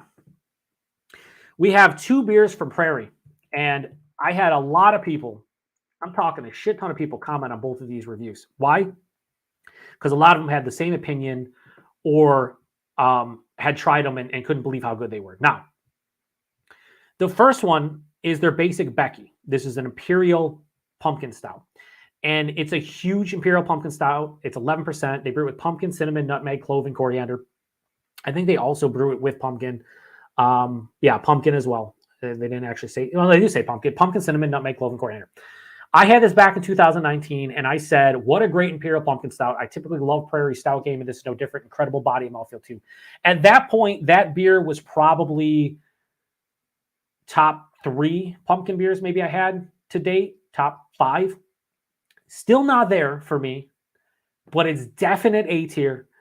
And if you, like, a lot of people can get Prairie. If you can get Basic Becky and Basic Rebecca, grab them. They're expensive. I think Basic Becky's like 10, 11 bucks, 12 bucks. And Basic Rebecca in my area was like 15 something. Expensive beers, but they're both, big ABV, big intense beers. And Basic Becky was, which one is Basic Becky? I always forget here. It's that one, right? And then that is Basic. Okay. As you can see, they're kind of similar, the logos. But Basic Becky is A tier. I gave it a 4.4. It's A tier. I know Raining on Your Parade, he likes that more than Basic Rebecca. He didn't like Basic Rebecca, but there was like 3 or 4 people who said Basic Rebecca was better, and I'm one of them. So to go to the next one is Basic Rebecca. Basic Rebecca is the only beer that I've reviewed out of 61 pumpkin beers that I gave a 5 out of 5 to. So I don't even have to talk about it. It's just that it's the barrel-aged version of Basic Becky. And to me, it was everything I wanted out of the barrel-aged Imperial Pumpkin Stout. Like, everything. It was fucking divine. Like, I loved everything about it. It's 13.6%. It's just fucking just out of this world. It is my favorite pumpkin beer to date, hands down. And I might even just buy it every year. And I rarely rebuy beers each year, especially pumpkin beers, because there's so many others to try. But I might buy that every single year. It's fucking... Yeah, it's ridiculous. Dan with the Prairie's price point is almost as gross as this tier list. Prairie shit is expensive, though. The trolling aside, they like, even like their bomb and their Christmas bomb, shit's crazy. It's like almost $1 an ounce a lot of the times, and sometimes they're not great. Prairie is hit or miss. When they hit, though, they hit. Next, we have Dan. This is your favorite brewery, so everybody go over to FLX Beer Reviews and give him a sub. He loves the Resurgence Brewing Company. Like, it's his favorite brewery, as far as I know. There might be a couple others like in the running, but he loves Resurgence. Like, he told me about their Buffalo style IPA series. And Resurgence is like, 20 minutes from my house. And Dan has all of the knowledge about their beers. And one year he was telling me about their vanilla cappuccino pumpkin ale, and I was just like, dude, like, that sounds disgusting. Like, I don't want that. Like, it's Resurgence. And he said, Joe, you just got to let your hate go for Resurgence. Yeah, you had a couple bad beers from them, but their Buffalo style IPAs are fantastic, and their vanilla cappuccino pumpkin ale, top fucking tier. So I was like, all right, I'll give it a try. I reviewed it, and it was all right. It was all right. Dan says, I spy Resurgence for a good fuck nerd. He says, I hate you.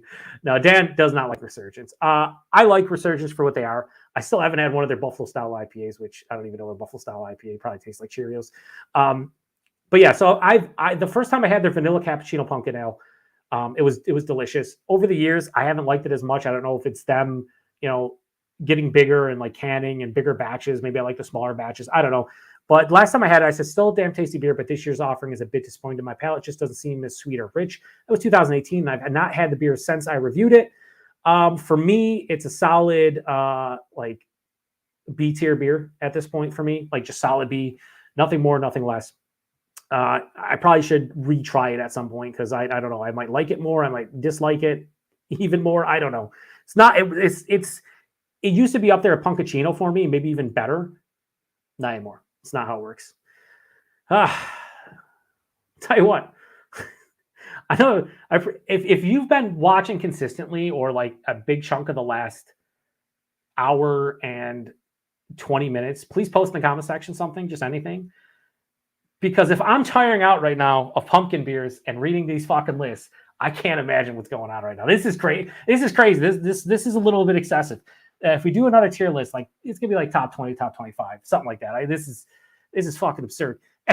Anyway, holy fuck. If anybody watches this back on the fucking replay, Godspeed. Like, no.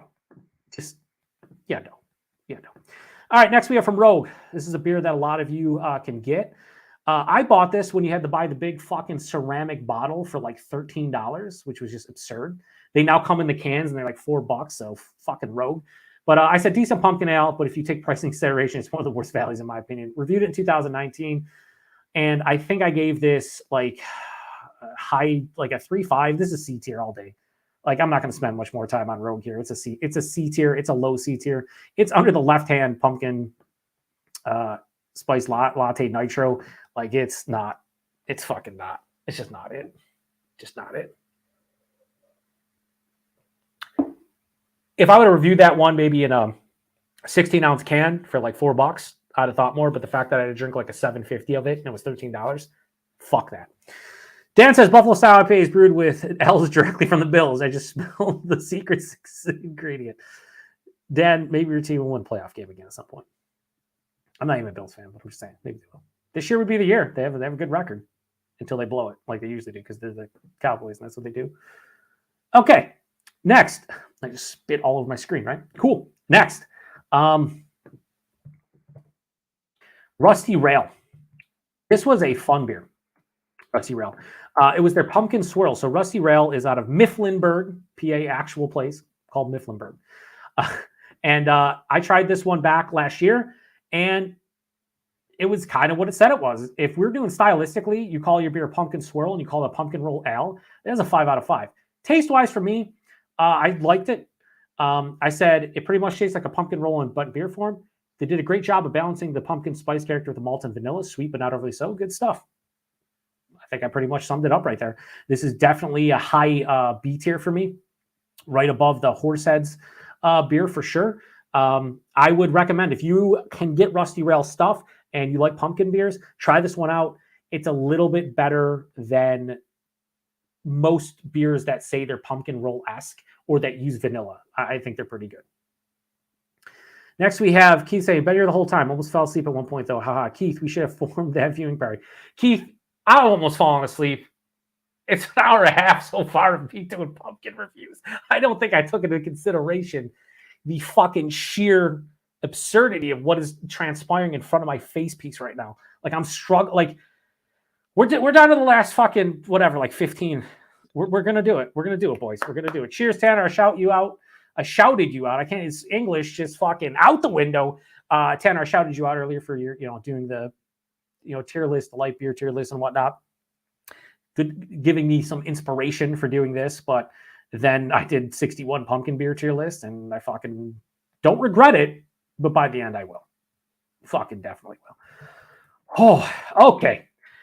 Next, we have a beer that a lot of you can get. It's from the brewery that brews Old Fezziwig. It's Sam Adams. I reviewed this one back in 2020, and it's their Jacko Pumpkin Ale. I said this is an absolute cinnamon bomb, almost Big Red Gum-esque. It's sweet but not overly so, decent enough for pumpkin ale, but I missed their Fat Jack. True story.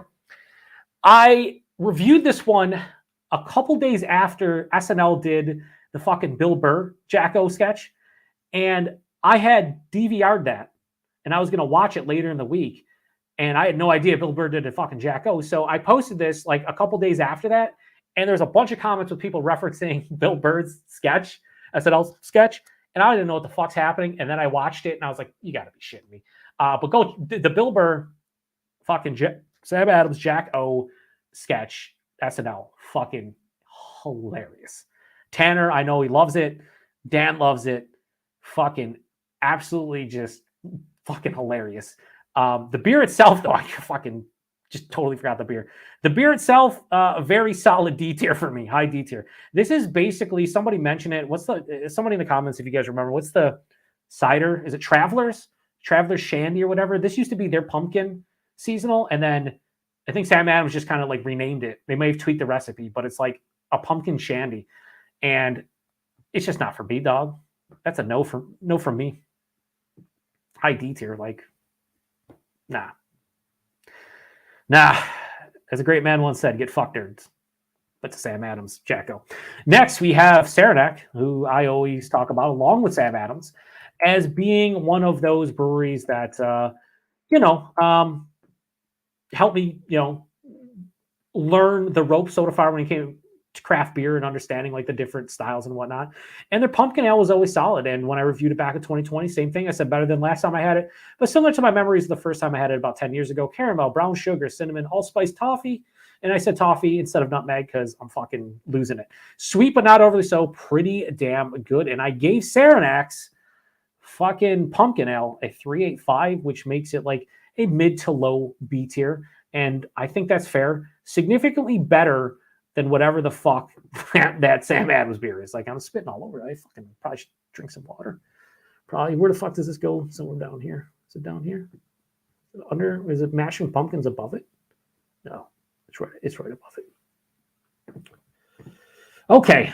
Let me drink some water here. Fucking dehydrating over here. It's insane.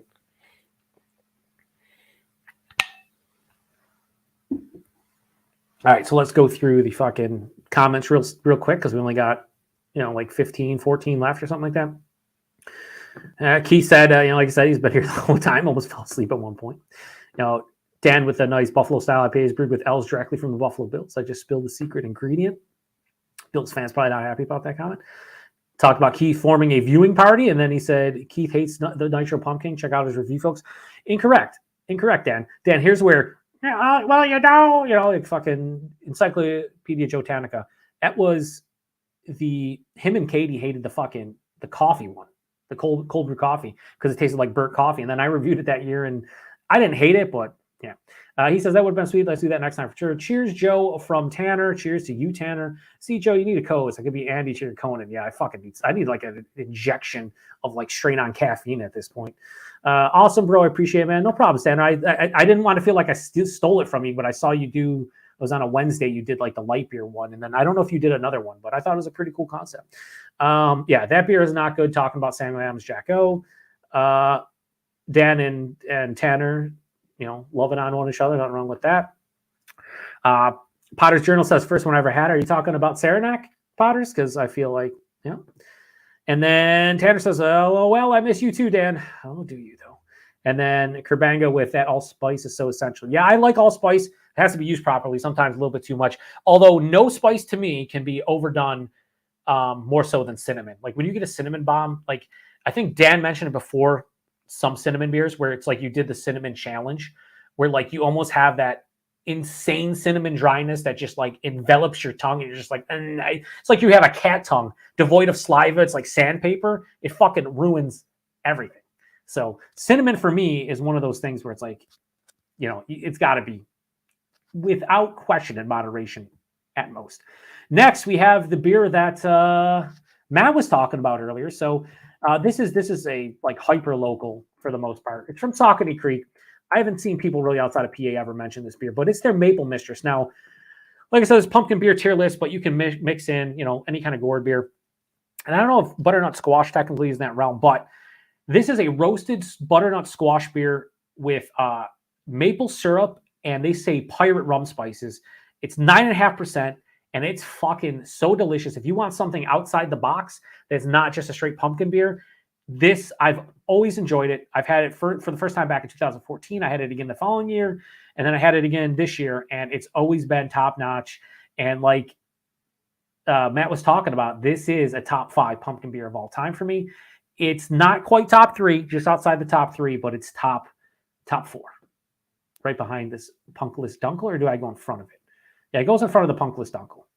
Yeah, right in front of the Punkless Dunkel, but behind Good Gourd and Basic Rebecca. I think that's fair.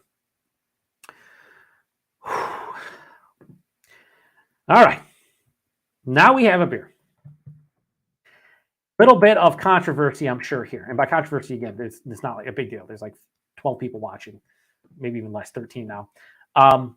But there's a lot of people who always recommend this to me. And I think the reason people recommend this to me is because I did this as a live review with a buddy of mine, Todd. And we did it back in 2018. And I don't think like the live reviews show up as much in searches for people as just the regular reviews. But this was one of the most hyped beers for me when I got a chance to try it in 2018. And it didn't really disappoint, but it also didn't live up to the hype that I had in my own mind. Because all I heard was people go, "Oh, Schlafly pumpkin ale. You gotta try it. It's a fucking amazing." And I tried it, and it was really good. But I always have a couple knocks against it when people talk about pumpkin beers. And the one knock, kind of like pumpkin, is that it's an imperial pumpkin ale. You can do more with the malts. It's a bigger beer. Usually the intensity of flavors are more. So it's almost it's cheating, in my opinion, to put it next to a Legion Night Owl or a Whole Hog pumpkin ale or something like that. That's 6.5%, 6.5%. That said, it was a really good beer, but I know there's a lot of people out there. It's like that's S tier for me all day, every day. And again, this is where we all have different palates, we all have different opinions. It's not S tier for me. It's high A tier, but it's not S tier. It's just not S tier for me. Now, maybe I should try it again at some point, and maybe if I do, I will, re-review it just by myself with no one else influenced. Not to say Todd influenced me, but a lot of times when you drink it with other people, you don't get to just dissect it as much. But it's a high A tier beer, no question. It's not S tier for me. So there's that. What else we have going on? We have Dan saying he's drinking the Big Ditch Mixed 12-pack. Yeah, dude, that looks like a great value. Again, I can't drink all that often, so something probably I'll never pick up unless I go to like a party or something. But yeah, he says it's wonderful. I'm sure it is. And then Michael Zur says, love Warlock. Nice. We're getting to Southern Tier momentarily and almost closing this thing out. Thank God. Anyway, I mean, this is cool. I'll say this without question for those of you still watching. I appreciate you watching. I appreciate you supporting the channel, both with this live stream. If you watch any of the content, I love it. It's awesome. And I always say, like, I need to do more of these, and I'm going to try to. The interaction is what I care about when it comes to beer tubing. Like, there's no other motivation for me other than having fun and sharing my experiences with other people who also drink craft beer and beer in general. And I always appreciate the comments, the likes, the subs, all that stuff. But just honestly, commenting is the thing I like the most. And I wish I honestly, be honest with you, I wish I had more comments. I get a lot of comments, but I wish I honestly had more, because there are so many beers that I like to hear other people's takes on that aren't beer tubers and just, viewers of the channel that, they don't always comment, on most of the videos. And I wish I had more comments, to be honest with you. Likes are cool, subs are cool, but comments is where it's at. Anyway, we have one from Shipyard Brewing, which I'm sure most of you have had this if you drink pumpkin beers. This is their Pumpkinhead Ale. I hated this beer when I originally had it many years ago. I think the first time I had it was like 2011, 2010, something like that. But I retried it in 2019, and it was solid. I didn't hate it. I didn't dislike it. First time I had it was a cinnamon bomb, as I talked about just a couple minutes ago, about like, when you get a cinnamon bomb, it's kind of overwhelming. This still wasn't great or even good. It was just solid.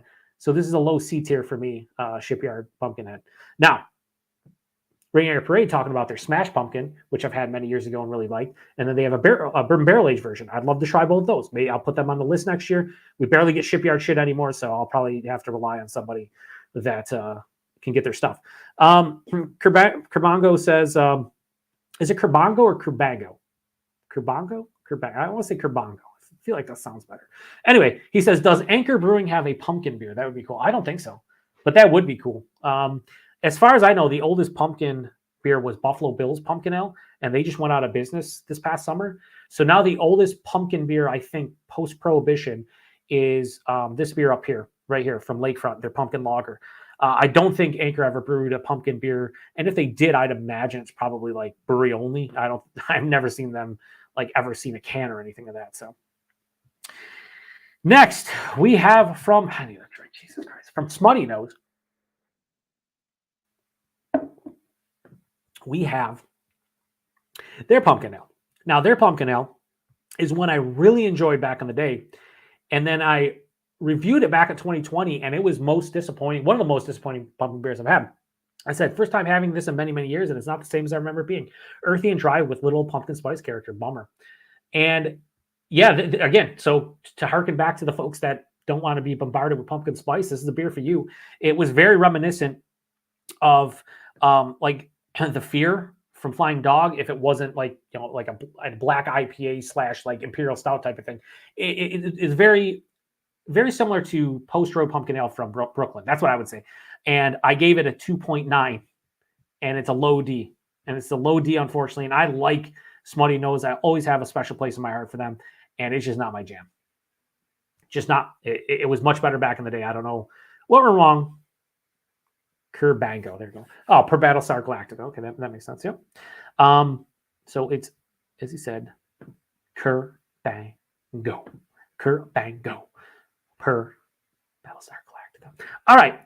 We're getting down to the nitty gritty. We are down to one row. Finish line. And now we're going to have like 18 Southern Tier beers. So here we fucking go. Southern Tier. So this is probably the brewery, which most of you can get, a lot of their stuff. The first one is their, what is that? Their cold press pumpkin. So funny story, they used to call this cold press coffee pumpkin. Then they changed it to cold brew pumpkin for whatever reason over the years. It's pretty much means the same thing as far as I know. Well, their cold brew pumpkin was one of my favorite like variations of pumpkin when I originally had it in like 2014 or 15, whenever they first released it. Then they decided to rebrand it and they nitroed it. So first we're going to do the non-nitroed cold press coffee pumpkin. If I can find it in my fucking Untappd. I review so much from Southern Tier. It's kind of absurd. I'll just be honest, it's fucking kind of absurd. A little bit absurd. All right, cold press cold press King. Shout out to Dan. No, cold press coffee pumpkin. 2018. I said, for me, this has surpassed the OG pumpkin. Just love the addition of coffee as it adds a complexity to the base, and adds a complexity the base lacks.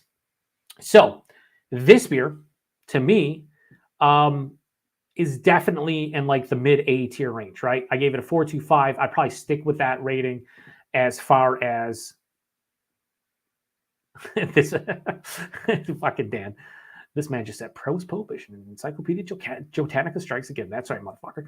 So cold press or cold brew pumpkin, probably my favorite pumpkin period at this point. It's definitely mid-A for me and mid-A all day long. It's right below, where would I put that? I'd put it probably right below Dark of the Moon, somewhere in that realm.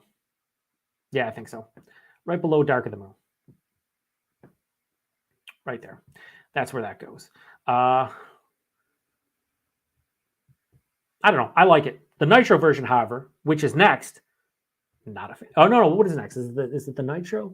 It is it's cold press coffee Nitro. So that beer, and if Keith is not sleeping, and hopefully he's not, he will remember reviewing this beer with his significant other, Katie. And I remember watching his review, and him and I got the same thing. There was this burnt acrid coffee kind of component to the cold brew coffee pumpkin Nitro.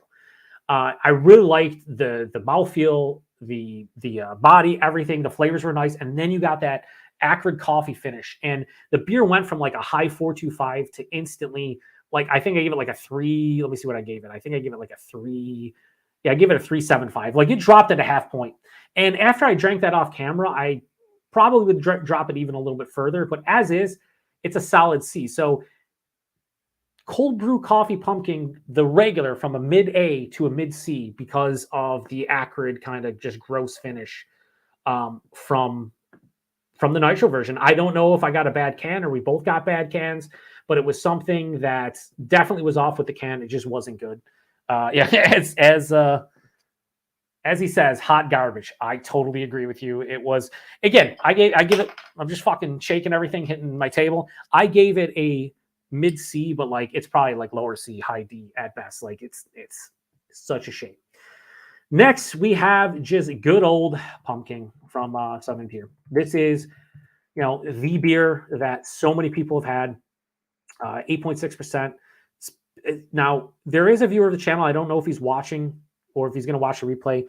His name is G. Krieger, and he swears that the pumpkin recipe has changed this year. Now, I did an on location this year from the Buffalo tap room in downtown Buffalo of Southern Tier, because they had 3 new releases. They had caramel pumpkin, they had habanero pumpkin, and fire pumpkin. They had three different, whatever ended up winning, they're going to brew next year as a variant.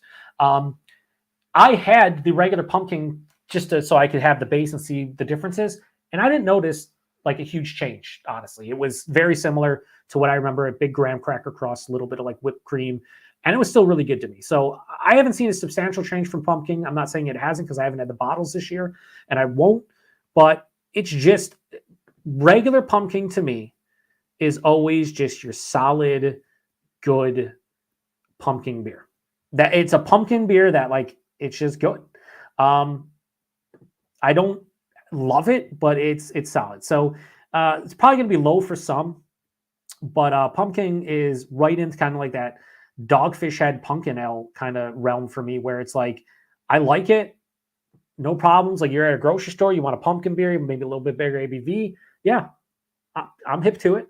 But I think the rum barrel aged variant's better. I think the cold brew coffee is better, and yeah, that's just kind of where I land. Probably different for a lot of people, but that's where I land. Next, we have the Pumpkin Nitro. Now, Pumpkin Nitro is something they introduced for the first time, I think it was back in 2019. Pretty sure it was 2019. And I reviewed it side by side with the regular pumpkin, and I like the Nitro slightly better. I thought the mouthfeel gave it the edge, but the cold pressed coffee still was my favorite.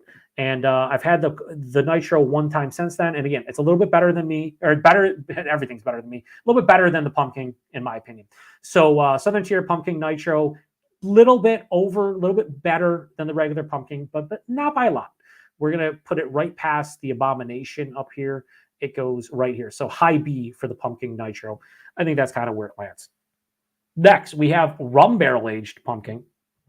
Now, anybody remember if they released this one in the last couple of years? I don't think I've seen this year. I don't know if they've, I had it on tap last year at the aforementioned tap room in Buffalo, and it was still as good as ever. I did a comparison back in 2018 between the 2014 vintage and the fresh 2018. They're both good in their own way, but these two were better than everything but the cold brew coffee pumpkin. And it doesn't matter what vintage it was, it's substantially better than the regular pumpkin and the Nitro. And definitely the fucking the cold brew coffee Nitro is just fucking like I don't want to quote Keith, but hot garbage is not far from how I feel for it. So anyway, Rum Barrel Aged Pumpkin, solid A, right below the cold brew coffee pumpkin. Put it right here. I'm losing my fucking voice.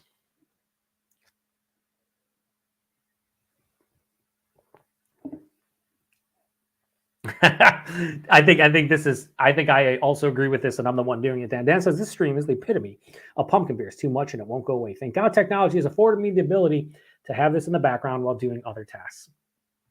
Yeah, not much more to say. Luckily, we're down to the fucking last 8 beers. Next, we have the last Southern Tier beer, and this is Warlock. Now, it was, I believe, who just showed up and said it? Was that Michael? Yeah, Michael Zero says, love Warlock. Now, I used to love Warlock. The last couple times I've had it, it's been really good still, but just not mind-blowing to me anymore. But yeah, it's really good. I said not as good as I remember it. This is when I reviewed it. No, this is not the right one.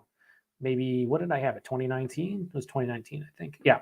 So the 2019 version, I said, always tasty. At this point, I prefer it ever so slightly to pumpkin, but the cold pressed coffee pumpkin is my favorite of their beers.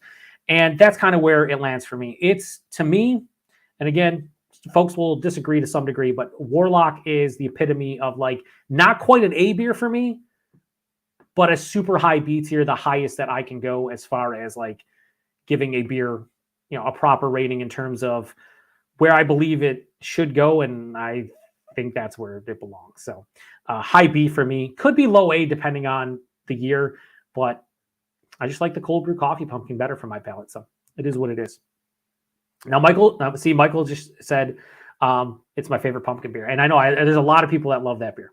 Again, personal preference. So it's awesome that you like it. Gerbango says, I'm really digging the Guinness Coffee Nitro. I like that one, and I've had a lot of comments where people are like, this is gross. I think the Guinness Coffee beer is pretty good, especially when you take price point and availability in consideration. It's fucking cheap and readily available. Dan says, I am bound by beer law to support you, but this is just agonizing to believe that so much pumpkin beer exists.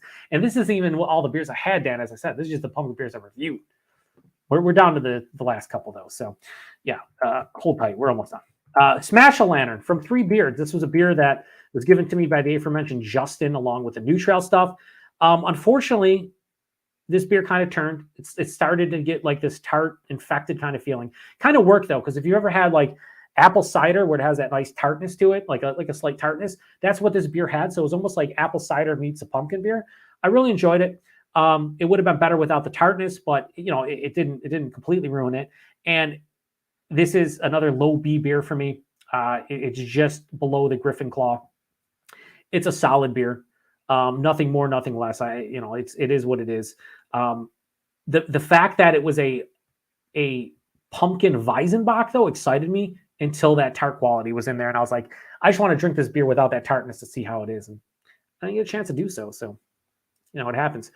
All right, next we have from Trogs, one that I'm sure a lot of you have had, especially if you're in the Mid-Atlantic area.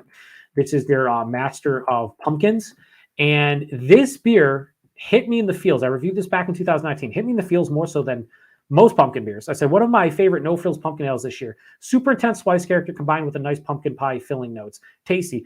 And I remember having that beer and not being like blown away, but something in 2019, that batch just hit me differently. And I gave it a substantially higher rating than I thought I was going to be. And I wrestled with whether or not I should put this in the S tier. I'm not going to. It's the highest A tier of all the beers.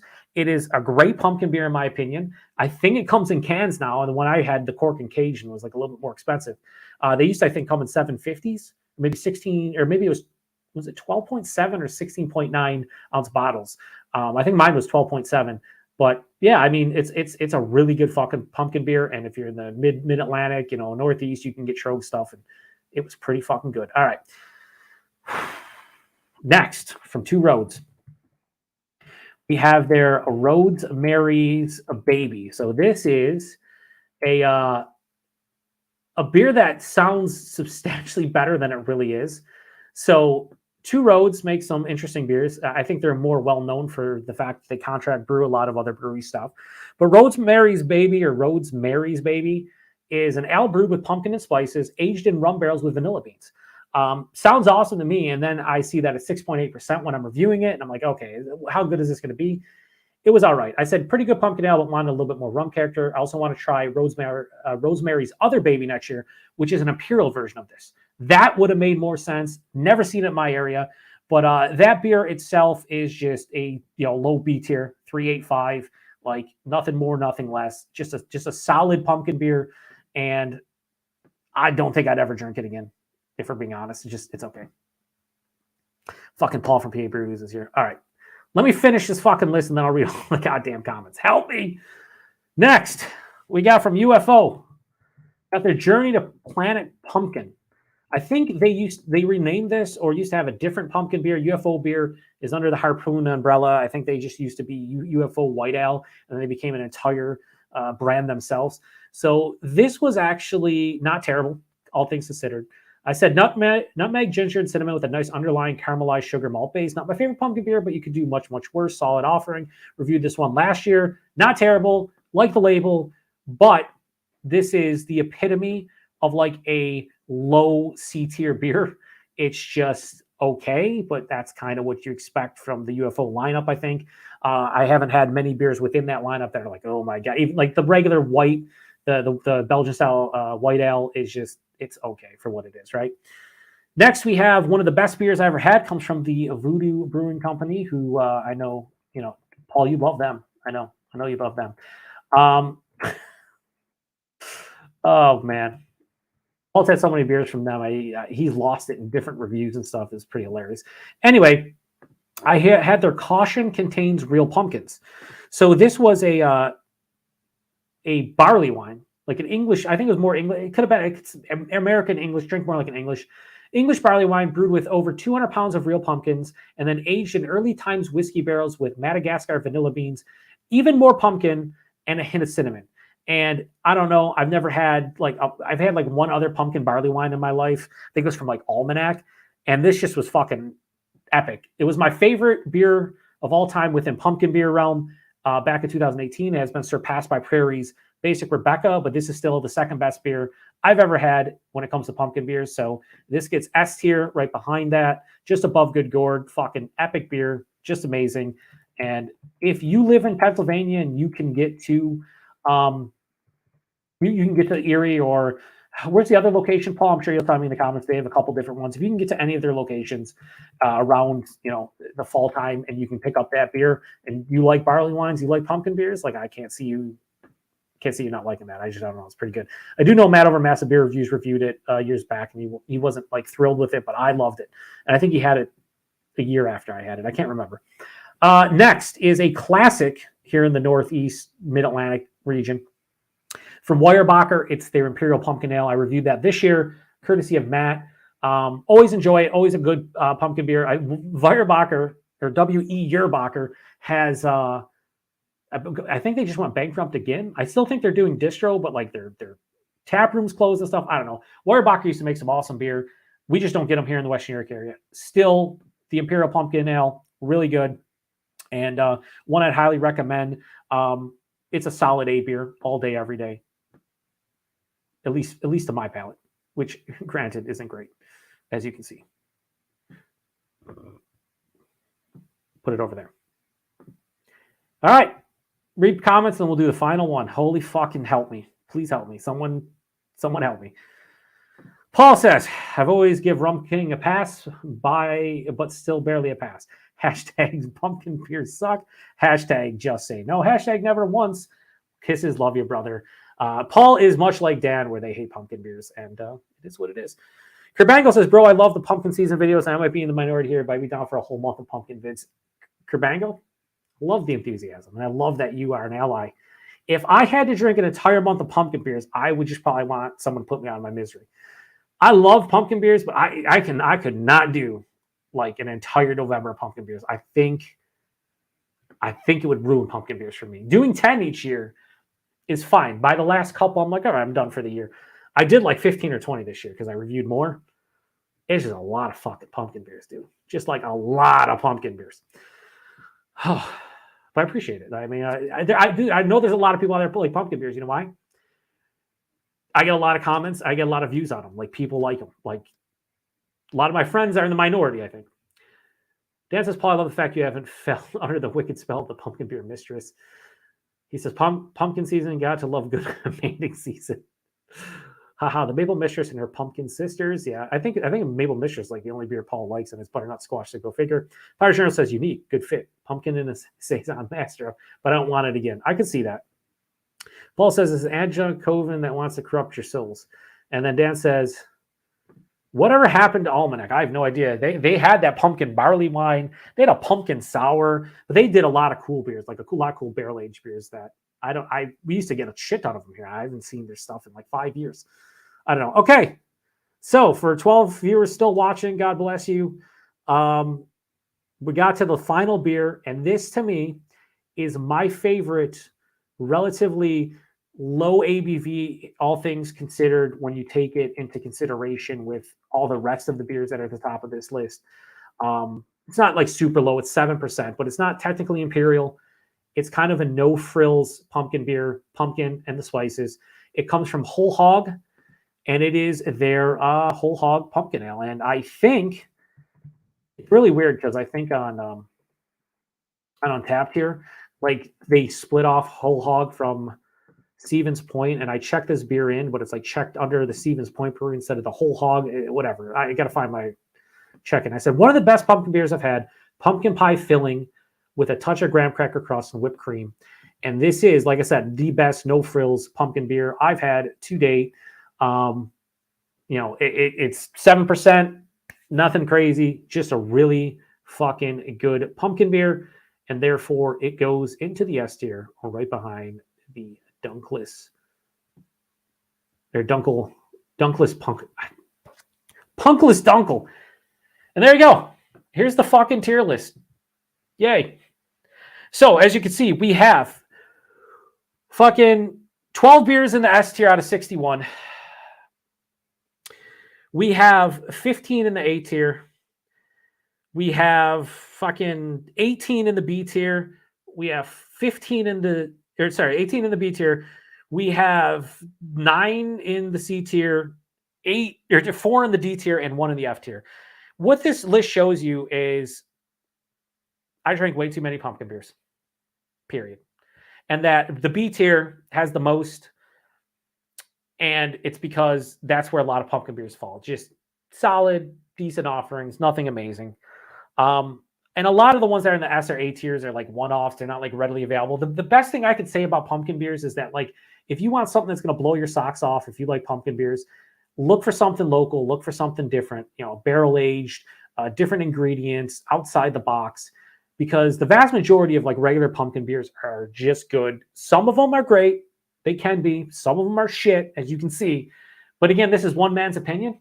And I know everybody has different palates. So, this is my pumpkin beer tier list of the 61 that I've reviewed.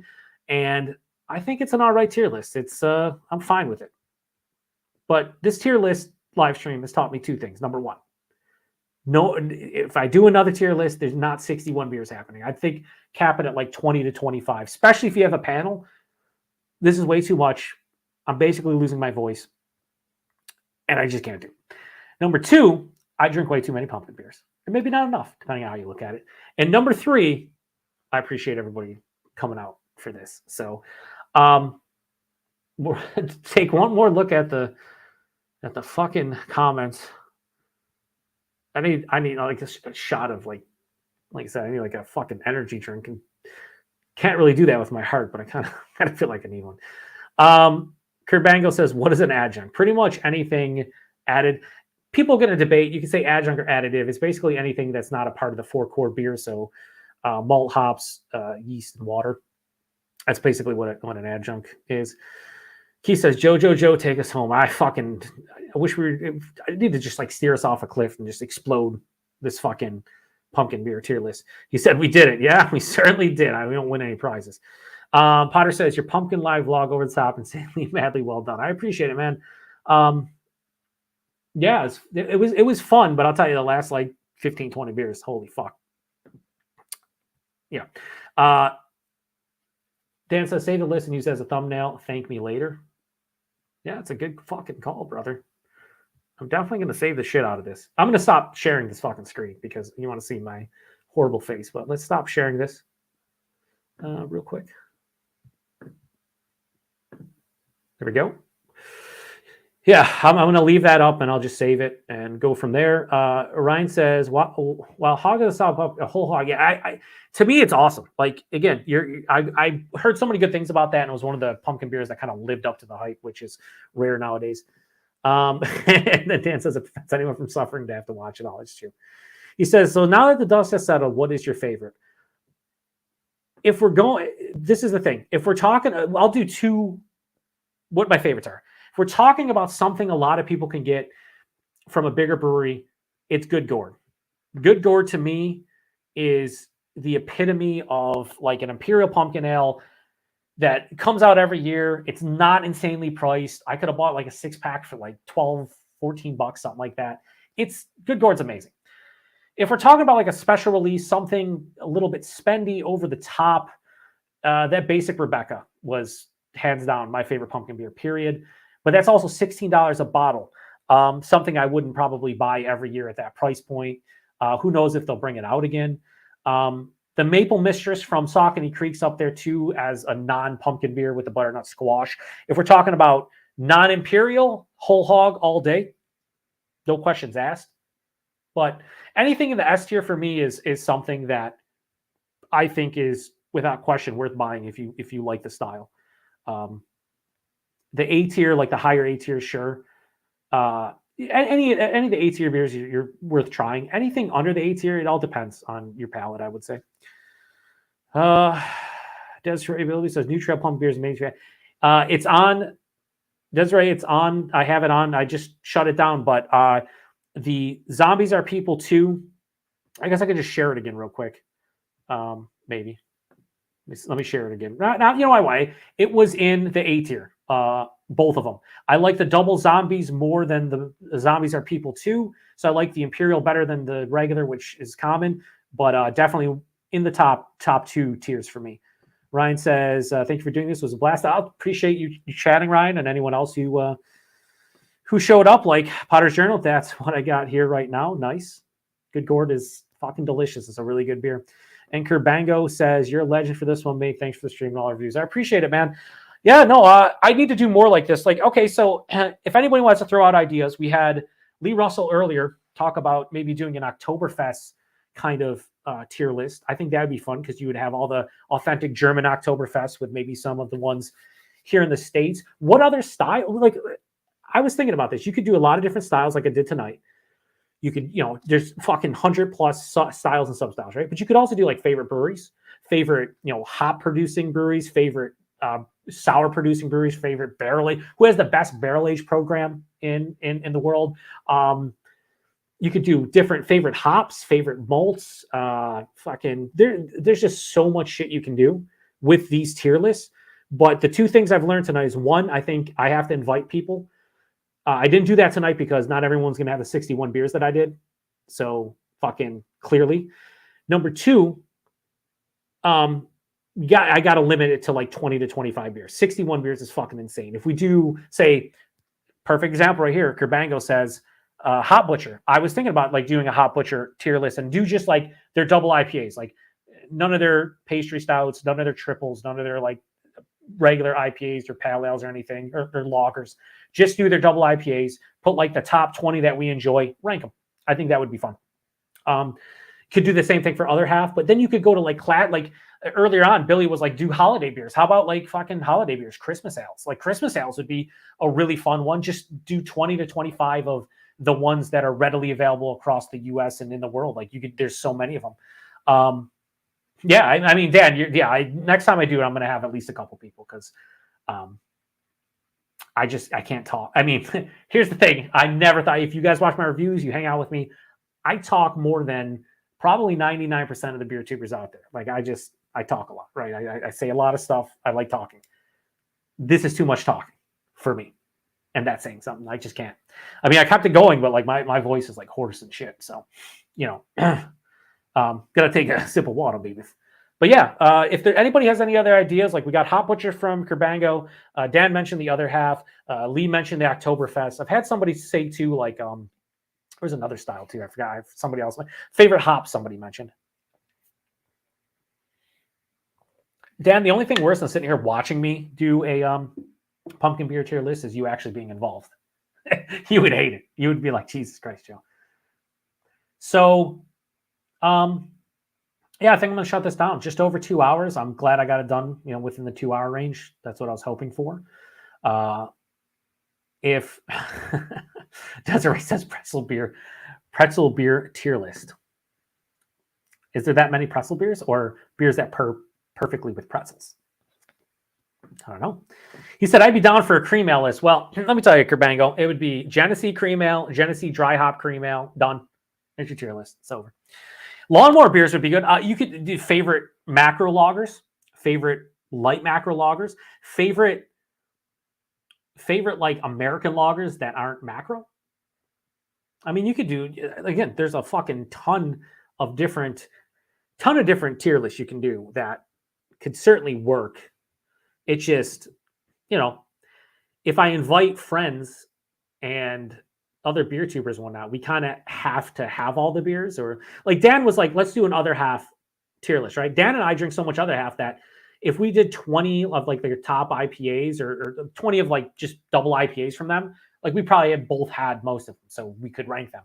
But if you bring in someone else who's only had a couple other half, like they, it wouldn't make sense. Fucking Keith, favorite smoked beers, bro. That would, dude, Keith, my pumpkin beer tier list would be this is looking in the future. This is what you would have for your rauch beer or smoked beer. It would just be you with like 50 smoked beers, just going over them. You'd invite somebody to be like, yeah, I had 3 of those. That would be exactly what would happen. FLX boys on deck. I don't know. Dan, do you want to start a live stream on your channel? Chat it up. Does anybody else want to do the after show? I really don't want to do an after show on my channel. I think that's a little bit too much. Or if we do an after show on my channel, it would be linked with others. I just don't want to do one exclusive. I just did a live show for 2 hours, like 2 hours and 10 minutes. I'm down with joining somebody else's, and if somebody else wants to start one, I can throw it out there. Yeah, I mean, I can join for a while. Yeah. if you want to do one. I don't know, whatever. It's up to you. I think I have to get another beer if that's the case, though. I've drank 2 beers today, though. So a third is kind of, for me. What is this, though? What is Old Fezziwig? 5.9, and the other one I drank was 7.6. Yeah, I'm probably all right. I love that they have the cap and it says cheers now. Never realized that they actually had sayings in the middle inside of them. I'm not talking about pumpkin beer tier list and my viewership goes up. I guess that should be a fucking signal, huh? Holy fuck. That's insane. Holy shit, I have 26 likes on this video. Okay, that's insane. Like, that's 26 people who like pumpkin beers or like the stream. He said Papa 13%, let's go. I feel my valve twitching as you say that, Kerbango. Like, it's like, hey. Anyway, yeah, so here's the plan going forward on my channel. I am going to try to do before the end of the year. I don't know if I'm going to do this again by myself or invite some people, or maybe we'll do a stream where it streams on everybody's channel. But I'm going to do a top beer list of 2022. I don't know if it's probably not going to be straight on like a tier list like this. Although if I do it myself, I might do a tier list like that. But instead of tier list, I'll just do 1 through like 20 or whatever.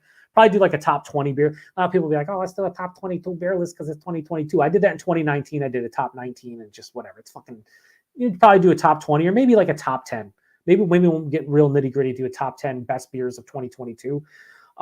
If I do that alone, I'll do something similar that I did tonight. If I do it with friends, then probably won't do the whole share screen tier list thing. We'll just have everybody show up and give the top 10 and do it that way. I might even do something where it's like top 10, like breaking down into like top 10 hop forward beers, maybe like top 10 barrel aged beers or like darker beers, top 10 lagers, maybe do something like that because, I think it's kind of unfair to at least stylistically compare to like my favorite double IPAs to like my favorite lager. But I don't know, we could do that. Or maybe it'd be cool, do top 10 beers and then do like my top 10 favorite shelfies of the year. I know a lot of people like the shelfie reviews. I think that might be something that would be a lot of fun. Yeah, but we're going to try to do a top 20 before the end of the year. We'll see how that goes. I'm pretty sure that other people have the same. I know Kyle over at No Hype talked about doing a top 10 beers, so we'll see if we'll make that happen. Anyway, Dan, let me know if you're starting one. I'll tell everybody here as I shut this down that if you want to catch the after show, we're going to be on FLX Beer Reviews channel. Pretty easy. FLX Beer Reviews, as you can see here on the screen. Capital FLX space capital B and then lowercase EER space capital R lowercase EVIEWS. I shout them out all the time. If you're not sub to, I highly recommend it. 2 good dudes, great channel, hilarious content. Except for Danny, doesn't like pumpkin beers, so that's unfortunate. And he's a Cowboys fan, which is he's a Cowboys and a Red Sox fan, and a Lakers fan. I don't even know why I like the guy at this point. But yeah, if we're gonna do a live show, it'll be on his channel afterwards, most likely. But yeah, go check out their channel. We should be moving over there, I think. If not, I don't know. But I'm available if anybody's doing any live chats. I'm down to chat it up this evening. Just give me a shout and we'll make it happen. So yeah. Anyway, I think that's it. All right. Kerbango says he's going to drink a fat double IPA in honor of this stream. Night, boys. Night, buddy. I appreciate again everybody who's commented. I'd go over everybody's comment. There's a lot of people though. Let's just say if you commented on my stream, or you hit the like button, or you just watched for a little bit, I appreciate it. It's a solo one-man show. 61 pumpkin beers rated and ranked on a tier list. I talked for almost 2 hours and 15 minutes straight. My throat's done. I'll probably be hoarse tomorrow. Whatever, we'll make it work. So again, catch me on hopefully FLX's channel. If not, the next time I stream, which should be before the end of the year. I appreciate everybody, and I mean everybody who stopped by to just check out the stream in general. Be on the lookout for more holiday beers through the end of this month. And we got one last guy. Chris Rayner says, well, shit, I didn't know you're live. Sorry. Damn, sorry, I missed it. Guess I'll maybe watch the replay. Chris, I did post in my community tab, and that's another thing I'll say before I shut this down. if you guys want to know like anything on my community tab, which I think you have to see mobile, whether it's phone or tablet, like I post some updates. I post 2 updates on this stream mentioning when it was. I don't know how many people see those. Like I don't know how well YouTube gets them to people. I noticed like the last one I posted had like 7 likes and like 2 comments, and I'm like, okay, that's kind of weird because most of my reviews get way more than that. So it's weird. I just don't think enough people saw it. So maybe next time I'll do like a short video like promoting it. But even so, without like any like big promotion, I maxed out I think at 20 viewers tonight, which was nice. So anyway, shutting it down. Thanks to everybody. Be on the lookout for more content the rest of the month. Going to do some more live streams. It should be a blast. Till the next one. Peace. Hit end broadcast. I always ask me, do I hit the end broadcast and do I sit here with the beat? Yes, I do.